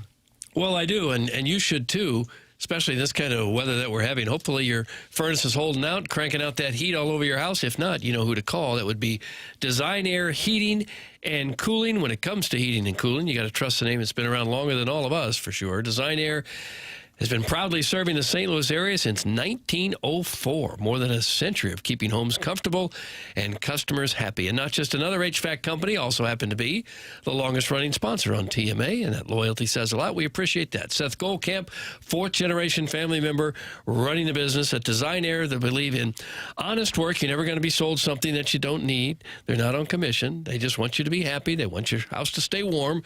Whether you're dealing with the cold or the summer heat, they have got your back with dependable service and no-pressure solutions. Visit DesignAirService.com. Schedule your service today. Design Air, comfort you can count on since 1904, and perhaps most importantly, home of the handsome repairman. Hunchback of Von Castle says for the conundrum that Jackson has tonight with Missouri playing Alabama, the Billikens playing George Washington, and the Blues playing the Stars, he sent in a picture of a pro tip of pro tips, a TV on a tripod, sometimes a second TV when the two great games are on, office TV or outside TV in the summer, and it's easy to move around. Doug, a TV on a tripod. Huh. Here is the image. You see that? Yeah, I do. So you can bring it around. Okay. TV on a tripod. Jackson, what do you think about that? So that way you can put the Blues game on the TV on a tripod. No, I don't. I don't want to overstimulate myself. Having two basketball games going on concurrently. Yeah, because you're going to need a nap later in the day. You don't want to get overly stimulated. Well, that nap would just be me retiring to my chambers. Oh. But I'll have both those games. 3 games at once is too many. Hard to follow all that. Yeah. So we'll just play it safe and just go with the SLU game and the Missouri game. Okay. Wow. Well, the Blues are taking on the Stars tonight, Doug, and you can catch it right here on 101 ESPN pregame, 6 p.m. Puck drop at 7 p.m. Blues and Stars. Well, I'm excited to see what this team can do now that they've settled into last place. Yeah, I'll have Mike Kelly in 1 year, and I'll have Bob Ramsey in the other year. Oh, so I'm watching it built that way. Bob Ramsey is so darn good, and has been. I want to get Rammer on the program, and Earl's got that knowledge too, man. Absolutely. Love Rammer. Maybe we get one of those guys. Rammer was on for the Dotem. Remember, we did it out at Oak Valley. Yeah. He came in. Good friends with Brian McKenna. Doug, Major League Baseball's top prospects have been ranked by Kylie McDaniel. The top 100 just posted this morning by Kylie McDaniel. How many do you think are in the top 100 from your St. Louis baseball Cardinals? Well, Weatherholt for sure, and maybe Liam, the pitcher from Tennessee. Kelly, Liam, what's his last name? This is another anti-Irish thing. Yeah, I've noticed Kelly, that. There's a O'Bannon. What do you got? And out of Ed O'Bannon? Charles O'Bannon? Sued the NCAA, right? Yeah. 4.8 Ty Sedney? Out of 100, there's probably a couple others. So I'll say 4. Jackson, we want to fire a bet at the pot. I'm looking at it, so. You're accusing yourself, Big just time. like you did with not ranking SLU, Missouri, and Illinois. Yes, for different reasons, but both recusals? I think that's correct. Yeah, okay. Chairman Kurt, have you looked at it? I have not. Martin went to onboarding. Chairman Kurt sliding into the dais. How many? Doug has 4 in the top 100. Give me 3. 3 is the number for Chairman Kurt. I'm looking right now. If there's 30 teams, they should, and they each had 3. That gets you to 90. Should in reality, or unfortunately, I count Tim 4. Doug, congratulations on your win. 4. J.J. Weatherholt, number 7 in all of baseball. Cardinals also have somebody at number 19. Do they? They do. Okay, then there's 5. Oh, well, then nobody was surprised. Yeah, there are 5, yeah. And here's the good news. The player at number 19 and the player at number 98. Yeah. Catchers. Yeah, hell yeah. Oh, gosh, we need more. Oh, yeah. More catchers. Number 19, Jackson. I'm scrolling up here. Yeah, it's Ronel Rodriguez. Okay, what are they going to do with all these catchers if they all pay? They turn them in outfielders or first baseman, Right. or trade them and pick up their salaries. Maybe close, relief pitchers. These catchers are malleable. It's a shame they're not all pitchers. They got Liam Doyle. You can contend with great pitching and not a lot else. You can't do it with 8 catchers on your roster. No, that's wrong. Great catching is the secret. Thank you. 3 are in the top 50. Weatherholt, Rodriguez, and Liam Doyle is number 50, Doug. Okay. Liam Doyle, who you brought up earlier, is number 50. So they have 3 in the top 50. Then you got to do some scrolling to get to number 4. And you get down there to number 91, 92, 93. Joshua Baez, right fielder, 22 years old, 6'3", 220-pound bomber with plus raw power projection, who just made a breakthrough with his health and contact.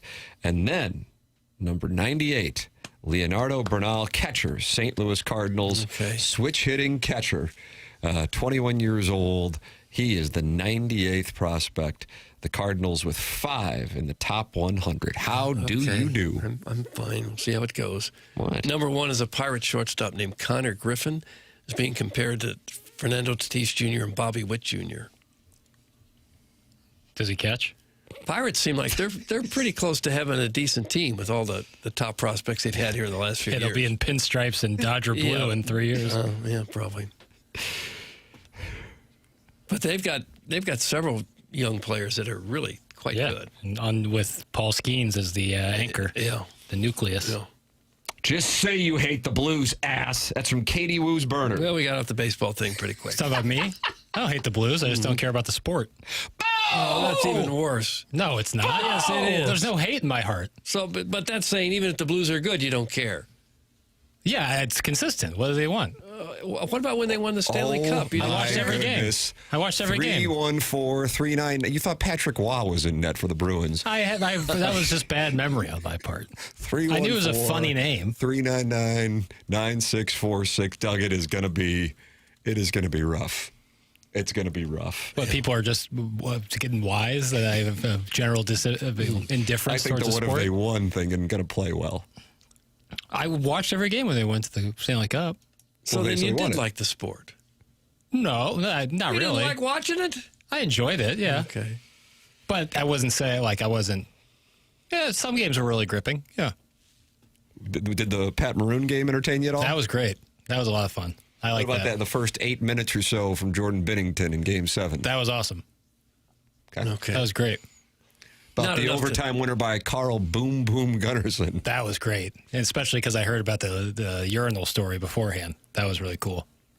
You like a good urinal story? Yeah, and then against Winnipeg, was that Jaden Schwartz had a big goal, Game 5? Yeah, I remember that. That was fun. Back to baseball for just a brief moment. Did you see the story yesterday? The Giants signed Harrison Bader. Yeah. There were some Cardinal fans hoping that Bader 2-year deal. be signed Good here. money for Harrison Bader. Yeah, $10 million a year. Yeah, that's good. Good on him. But You do work on the station that is the home of the Blues, Jackson. That's from Cuckleberry Finn. How'd that feel? Who was arguing that? Tim show Libby the door. This is disgraceful. That's from the Gray Summit Gray Goose Guzzler. Jackson, I've got your back. If St. Louis had a basketball team, I wouldn't watch them either. I dislike the sport just like you dislike hockey. That's from the 636. Yeah, well, I have this thing called free will, and I do what I want when I want to. Oh, do you? What about that? That was a song, wasn't it? Wait till you get married. Try that. I want to. Yeah, that is a song, but now I can't think of what song it is. I do that when I'm wanting to. Damn it, that's going to be in my head all day. Such tough talk from a dude whose dad drives him to work and who lied earlier saying he weighs $180, not even when wet. Where's Jamie when you need him? That's Sharon and Clayton, and she is irritated in Sanibel. Yeah, everyone seems to enjoy your insights. Popular. All right. Oh, my goodness. How are you from the Central Corridor but don't like hockey? Fraud, embarrassment, soft. That's from Big Walt's missing teeth. Yep, all those descriptors really hurt. I respect the hell out of Jackson's take. Don't let the fats get to you. That's from Monsignor Grundle. Trust me, you can say whatever you want. I've heard it now going on 5 years. I will continue to do as I do. Wait until you get married. Truer words never spoken. That's Sharon and Clayton. There you go. I do what I want, whenever I want to do it, until you get married. Bad Guy by Billie Eilish. That's what it was. There it is. 2019? I don't know the years. 2019. What do you think of the green hair? I don't particularly care for green hair. She had it, but she was like wearing like the big green puffy jacket. Yeah. So it kind of all went together. The way she dresses is kind of wild. Screw these mouth breathers, Pagan. Hockey guy's the worst. More NBA, please. That's from Beer Cats. Yeah, but that was backhanded. You called me Pagan. Doug, you'll get there soon enough in land, man. Okay. How does this clown think college basketball is more entertaining than playoff hockey? Dudes jugging up and down the court and flopping around one step short of soccer. It's from Bobby Big Wheels. Wow. In 2007 called, they want their insults back. But it's like, how can you say, I find it more entertaining? So, like, I can't really explain that to you because it's a subjective opinion. Are you a fan of rock climbing? Did you see this guy on Netflix the other day climbing that building? I did watch it. I don't get that because what happens if he falls? They're going to air his... What happens if he falls? They're going to air his death? They delayed the broadcast. Okay, got it. It was delayed faces a of minute death. or so. Got it, yeah. But that was what I was saying. I was like, if he falls, this is going to be, what, live on Netflix? Yeah, you wonder, would the camera follow him all the way down? Yeah, right. They delayed it. Okay. Just in How case. long had they delayed it? Do you know? I didn't see a time. I but figured that was the case. Did you have a problem with the people waving to him as he climbed past their apartments? Yes. And I see he's a little upset that he didn't get paid more money. What did he get? He wouldn't say the exact amount, mid six figures, he said. But he says there's baseball players signing deals for $170 million, and he's climbing 1,600-foot buildings for mid six figures. Well, then you should have shopped it around better. Yeah. Oh, if the market wasn't there, you can be like Molly Querim and do Zuggalo's boxing or whatever the hell it is. To me, it feels like... I didn't understand a word that we just said. PTs. Molly Querim from Stephen A. Smith's program. It hasn't been able to get a job. Jackson, you sent the link. Yeah, she's doing Zumba boxing or whatever. Zumba. Oh, okay. That I got. Pilates boxing, I'm not sure. I don't know what it was called, but... Zuggalo's. Zuggalo's. That's a combination of insane clown posse and an outpost for sports people who are out of the business. Zuggalo's. Yeah. Doug, it was only a 10-second delay. That's from Pele Blanco. Yeah, well, that's enough time to shut down the more broadcast. than enough, yeah. If he slipped and fall. By the way, you could see the wind whipping when he was up at the top. Yeah. Oof. And he was standing on that little round thing at the top. That's impressive. Taking selfies. To me, it's, in one sense, it's a little selfish because he's got two little kids at home. You're going to abandon them if something happens? You can make the same argument for boxing or UFC or even football. Oh, those aren't near as dangerous as what he did. Ooh, I mean, like, the chance of death is obviously much higher, but like, well, yeah. But long-term health effects of boxing and UFC and football are well documented. But nothing like falling off a building like that. Right. I'm telling you, like, the immediate chance of death, yes. But to say, like, it's selfish, then you could say football, UFC, or boxing is selfish, too, if you have a family. I don't make that same connection there. Because that's all this was about is, look, I don't have any ropes or any net, and I'm going to die if I don't do this. That was that's the only thing that made it interesting. Yeah. Well, that's certainly the entertainment value in it. Yeah.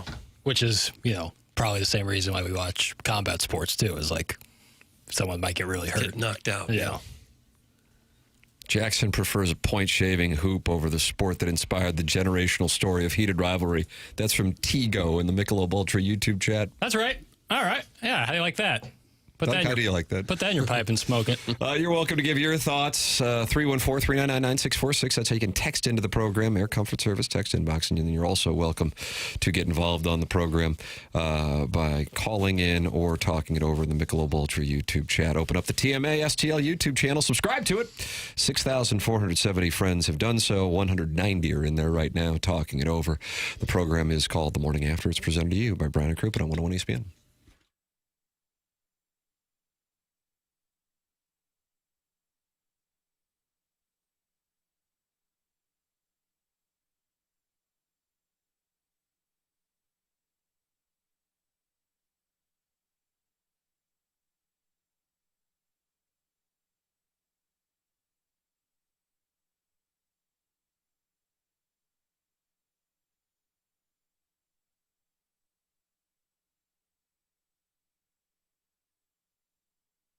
It's last call for football on FanDuel. One final Sunday, one last kickoff, the final chance to place your bets before the NFL season closes its tab. This is Super Bowl 60, and FanDuel is making sure you are in on it. If you're a new customer, bet $5 and get $200 in bonus bets if you win. So, whether you're backing the favorite, riding with the underdog, or building one last same-game parlay, make it count, because after the Super Bowl, the season's over and football is officially done. Jackson, you got to play? Yeah, they got a 30% profit boost today. Yeah, what are you Tim. going with? And it's for parlays. So if you want to have a little fun, going into it that it's a plus money bet. But maybe like Michigan minus 10.5, Missouri plus 10.5, and SLU minus 9.5. Wow. Maybe you like that. That's kind of what I've cooked up a little bit. It's plus 781, so you're going to be behind it a little bit. But hey, if that hits, you're getting paid nicely. There you go. Last call for football on FanDuel, an official sportsbook partner of Super Bowl 60. Visit FanDuel.com/local to get started. Must be 21 or older and present in Missouri. Gambling problem? Call 1-800-GAMBLER. First online real money wager only. $5 first deposit required. Bonus issued is non-withdrawable bonus bets that expire 7 days after receipt. Restrictions apply. See terms at sportsbook.fanduel.com.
Yeah, you're right, Doug. 2019. And it is sick. And she was driving around on a big wheel? Yeah, in the video. She's got a concert movie coming out directed by James Cameron. All right. Yeah. In 3D. Pretty cool. They don't make a lot of 3D movies anymore, do they? No, James Cameron's kind of like the last guy doing it. Yeah. They really thought that was going to be a big thing, and people were like, it makes me pretty nauseous. Yeah, Going don't really into need it. Yeah. I don't know what this means, but maybe Jackson does.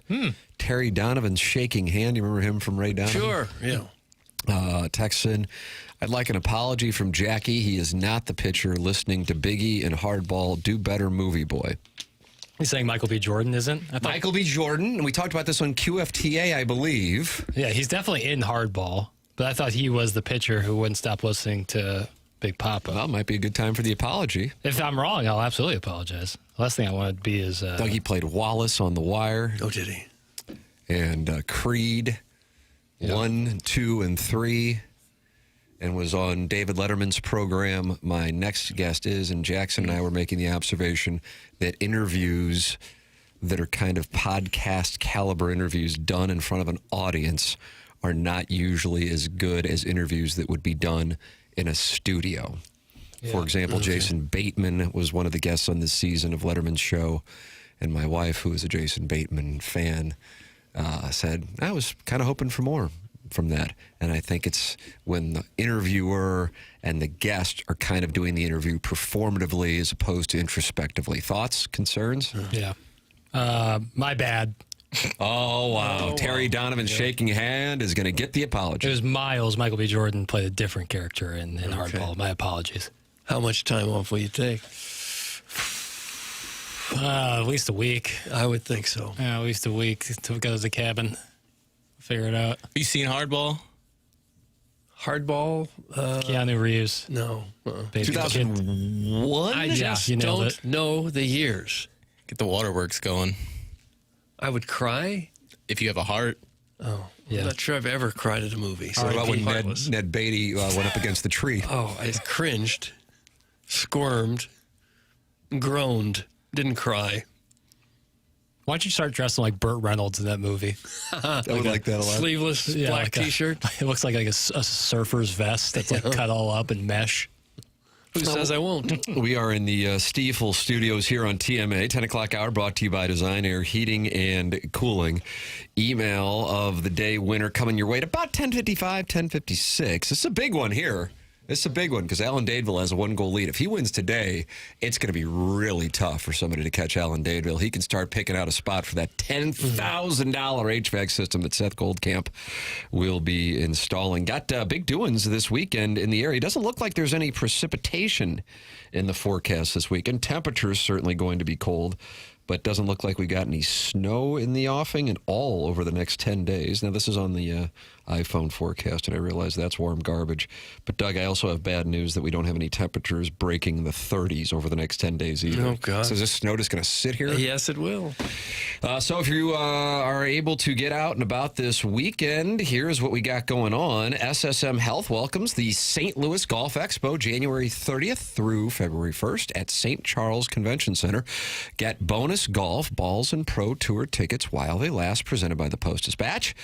Test big brands with Pro-Am Golf. Enjoy the Sinclair Lincoln Long Putt Trilogy Financial Simulator and lessons by the Elevate Golf staff at the Golf Expo January 30th through February 1st in St. Charles. I can't say enough good things about Elevate Golf. Good instructors there. Thanks to 101 ESPN, Tito's Vodka, Sun Valley Golf Course, Yingling Flight, and the BMW Championship Special. Tickets are available at stlgolfexpo.com. It's this weekend at the St. Charles Convention Center. You can check it out for VIP tickets at stlgolfexpo.com. It is the Golf Expo this weekend. Tim McKernan, Doug Vaughn, Chairman Kurt, and Jackson Burkett with you. It's TMA 101 ESPN.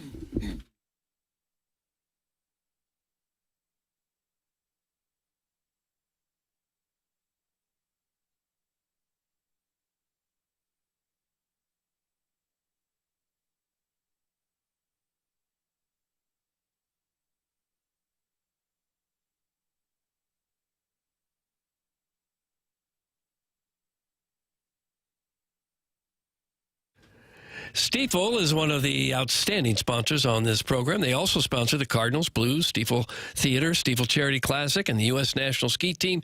They are all over the place. Stiefel has been a trusted name in finance, headquartered right here in downtown St. Louis since 1890. What do? Pretty much everything money-related. Wealth management, yes. Banking through Stiefel Bank, yes. You own a business? Well, they've got a full-service investment bank for that, too. Basically, if it involves finance, Stiefel has a solution for you. With 12 offices across the St. Louis region and more than 400 nationwide, Stiefel combines local experience with national reach. Unlike many firms, Stiefel isn't bank-owned. They own their own bank, and that independence allows them to focus on one thing, doing what's best for their clients. It's a philosophy that has made Stiefel one of the fastest-growing wealth management firms in the world. Their tagline says it all, where success meets success. Stiefel Nichols and Company Incorporated, member SIPC and NYSE.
There's a lot of people wanting Jackson to apologize here, Doug.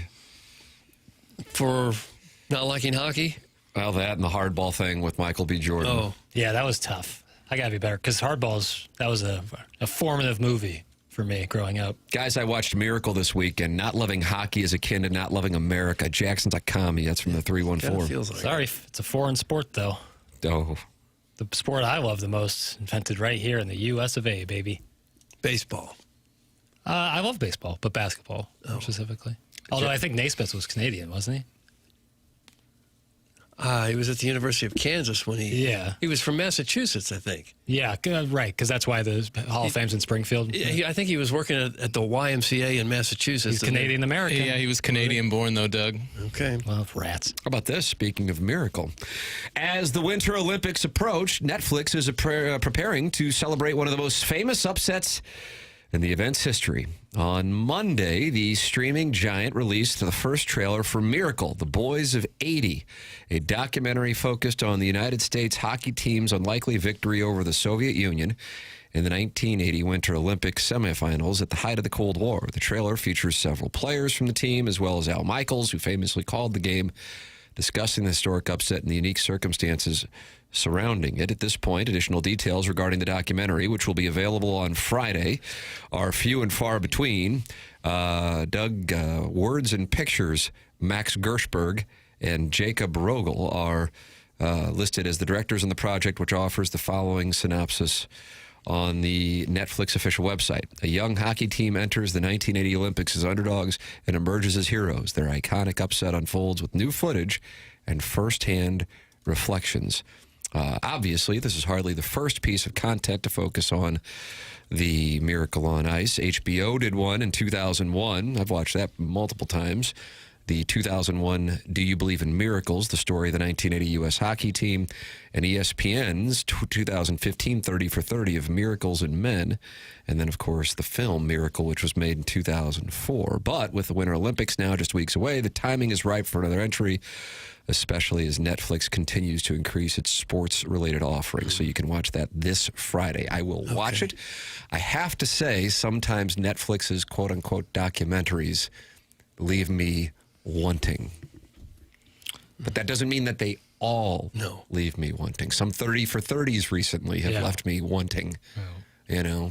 Yeah, the Untold series is usually pretty good. I don't know if that, I don't think that's what this is, but that's a Netflix property that I've enjoyed some of their work. The Malice at the Palace one specifically.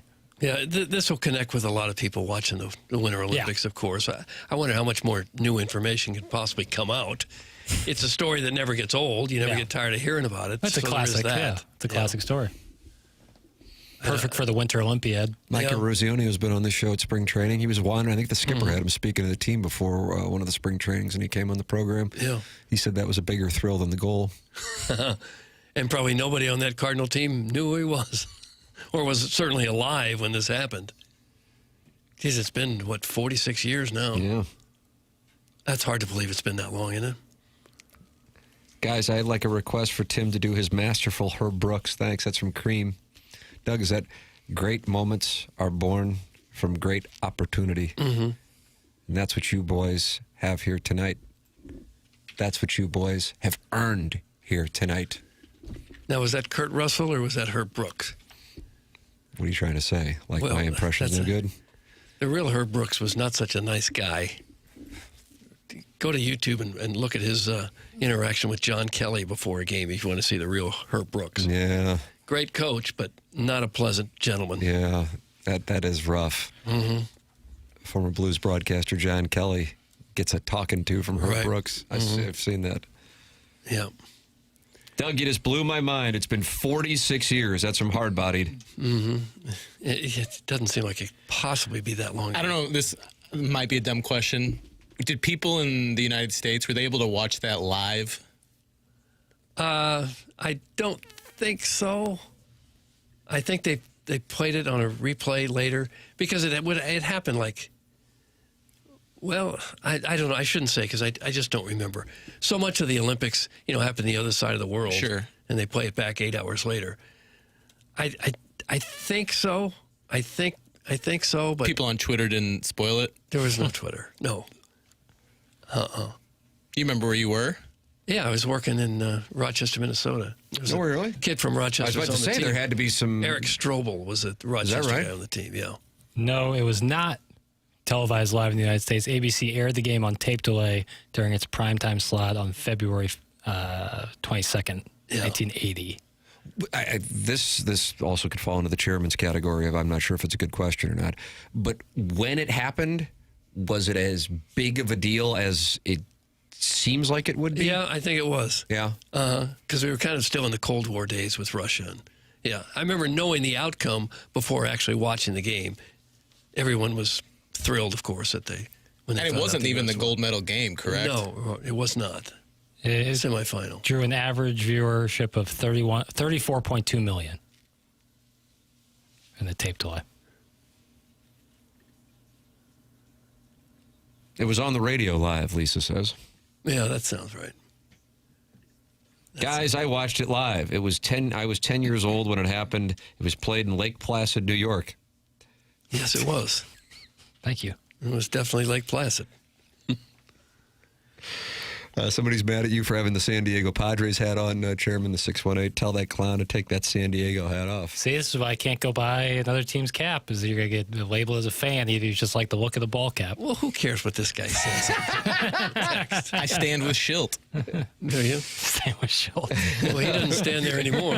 I got to get a Baltimore hat. Isn't that where he landed? He went somewhere?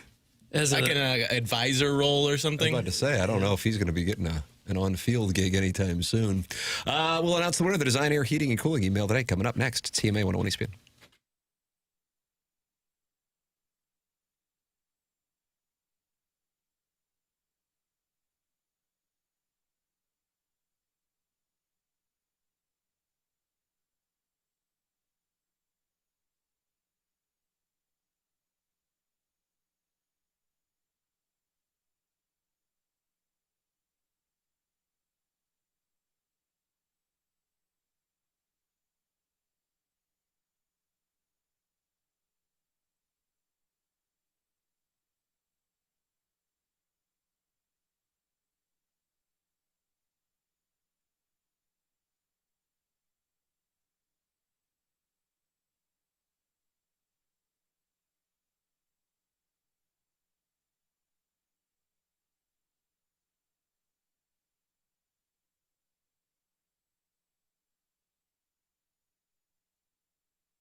This is Jackson with a Sports Center update brought to you by Saliga Heating and Cooling. Blues taking on the Dallas Stars tonight. Pregame at 6, puck drop at 7 right here on 101 ESPN. That's our Sports Center update brought to you by Saliga Heating and Cooling, a Daikin heating and air conditioning dealer.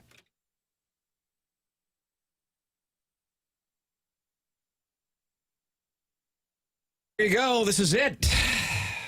Only 4 emails of the day left in the month of January. A $10,000 HVAC system. You can always email in the morning after at InsideSTL.com. You can do it when the show's not on. We'll still get it filtered and have it at 9:45 tomorrow on the Stiefel dossier. Jackson, Alan Dadeville with a 1-goal lead over Buck Swope and the incel from the other end of the couch. Who is the winner of today's Design Air Heating and Cooling email today? It's no longer lonely at the mountaintop. Because Buck Swope is even the score. Unbelievable. Like Tiger Woods in 2000, we've got a tie at the top of the leaderboard, Doug. This is like Scheffler and McIlroy heading down the stretch. Here we go, brother. Is everybody else out at this point? No. But if you're going to force a tie and you don't have a win yet, you got to win tomorrow, Thursday, and Friday. Okay. And we might be sitting here on Monday, brother, with a sudden death playoff for a $10,000 HVAC system if one of these two gentlemen does not win the next 3 days. Are you kidding me? Imagine writing a $10,000 email. That's what Alan Dadeville and Buck Swope could be looking at. Must have been nice to vote. Unbelievable. Yeah, it's gonna be a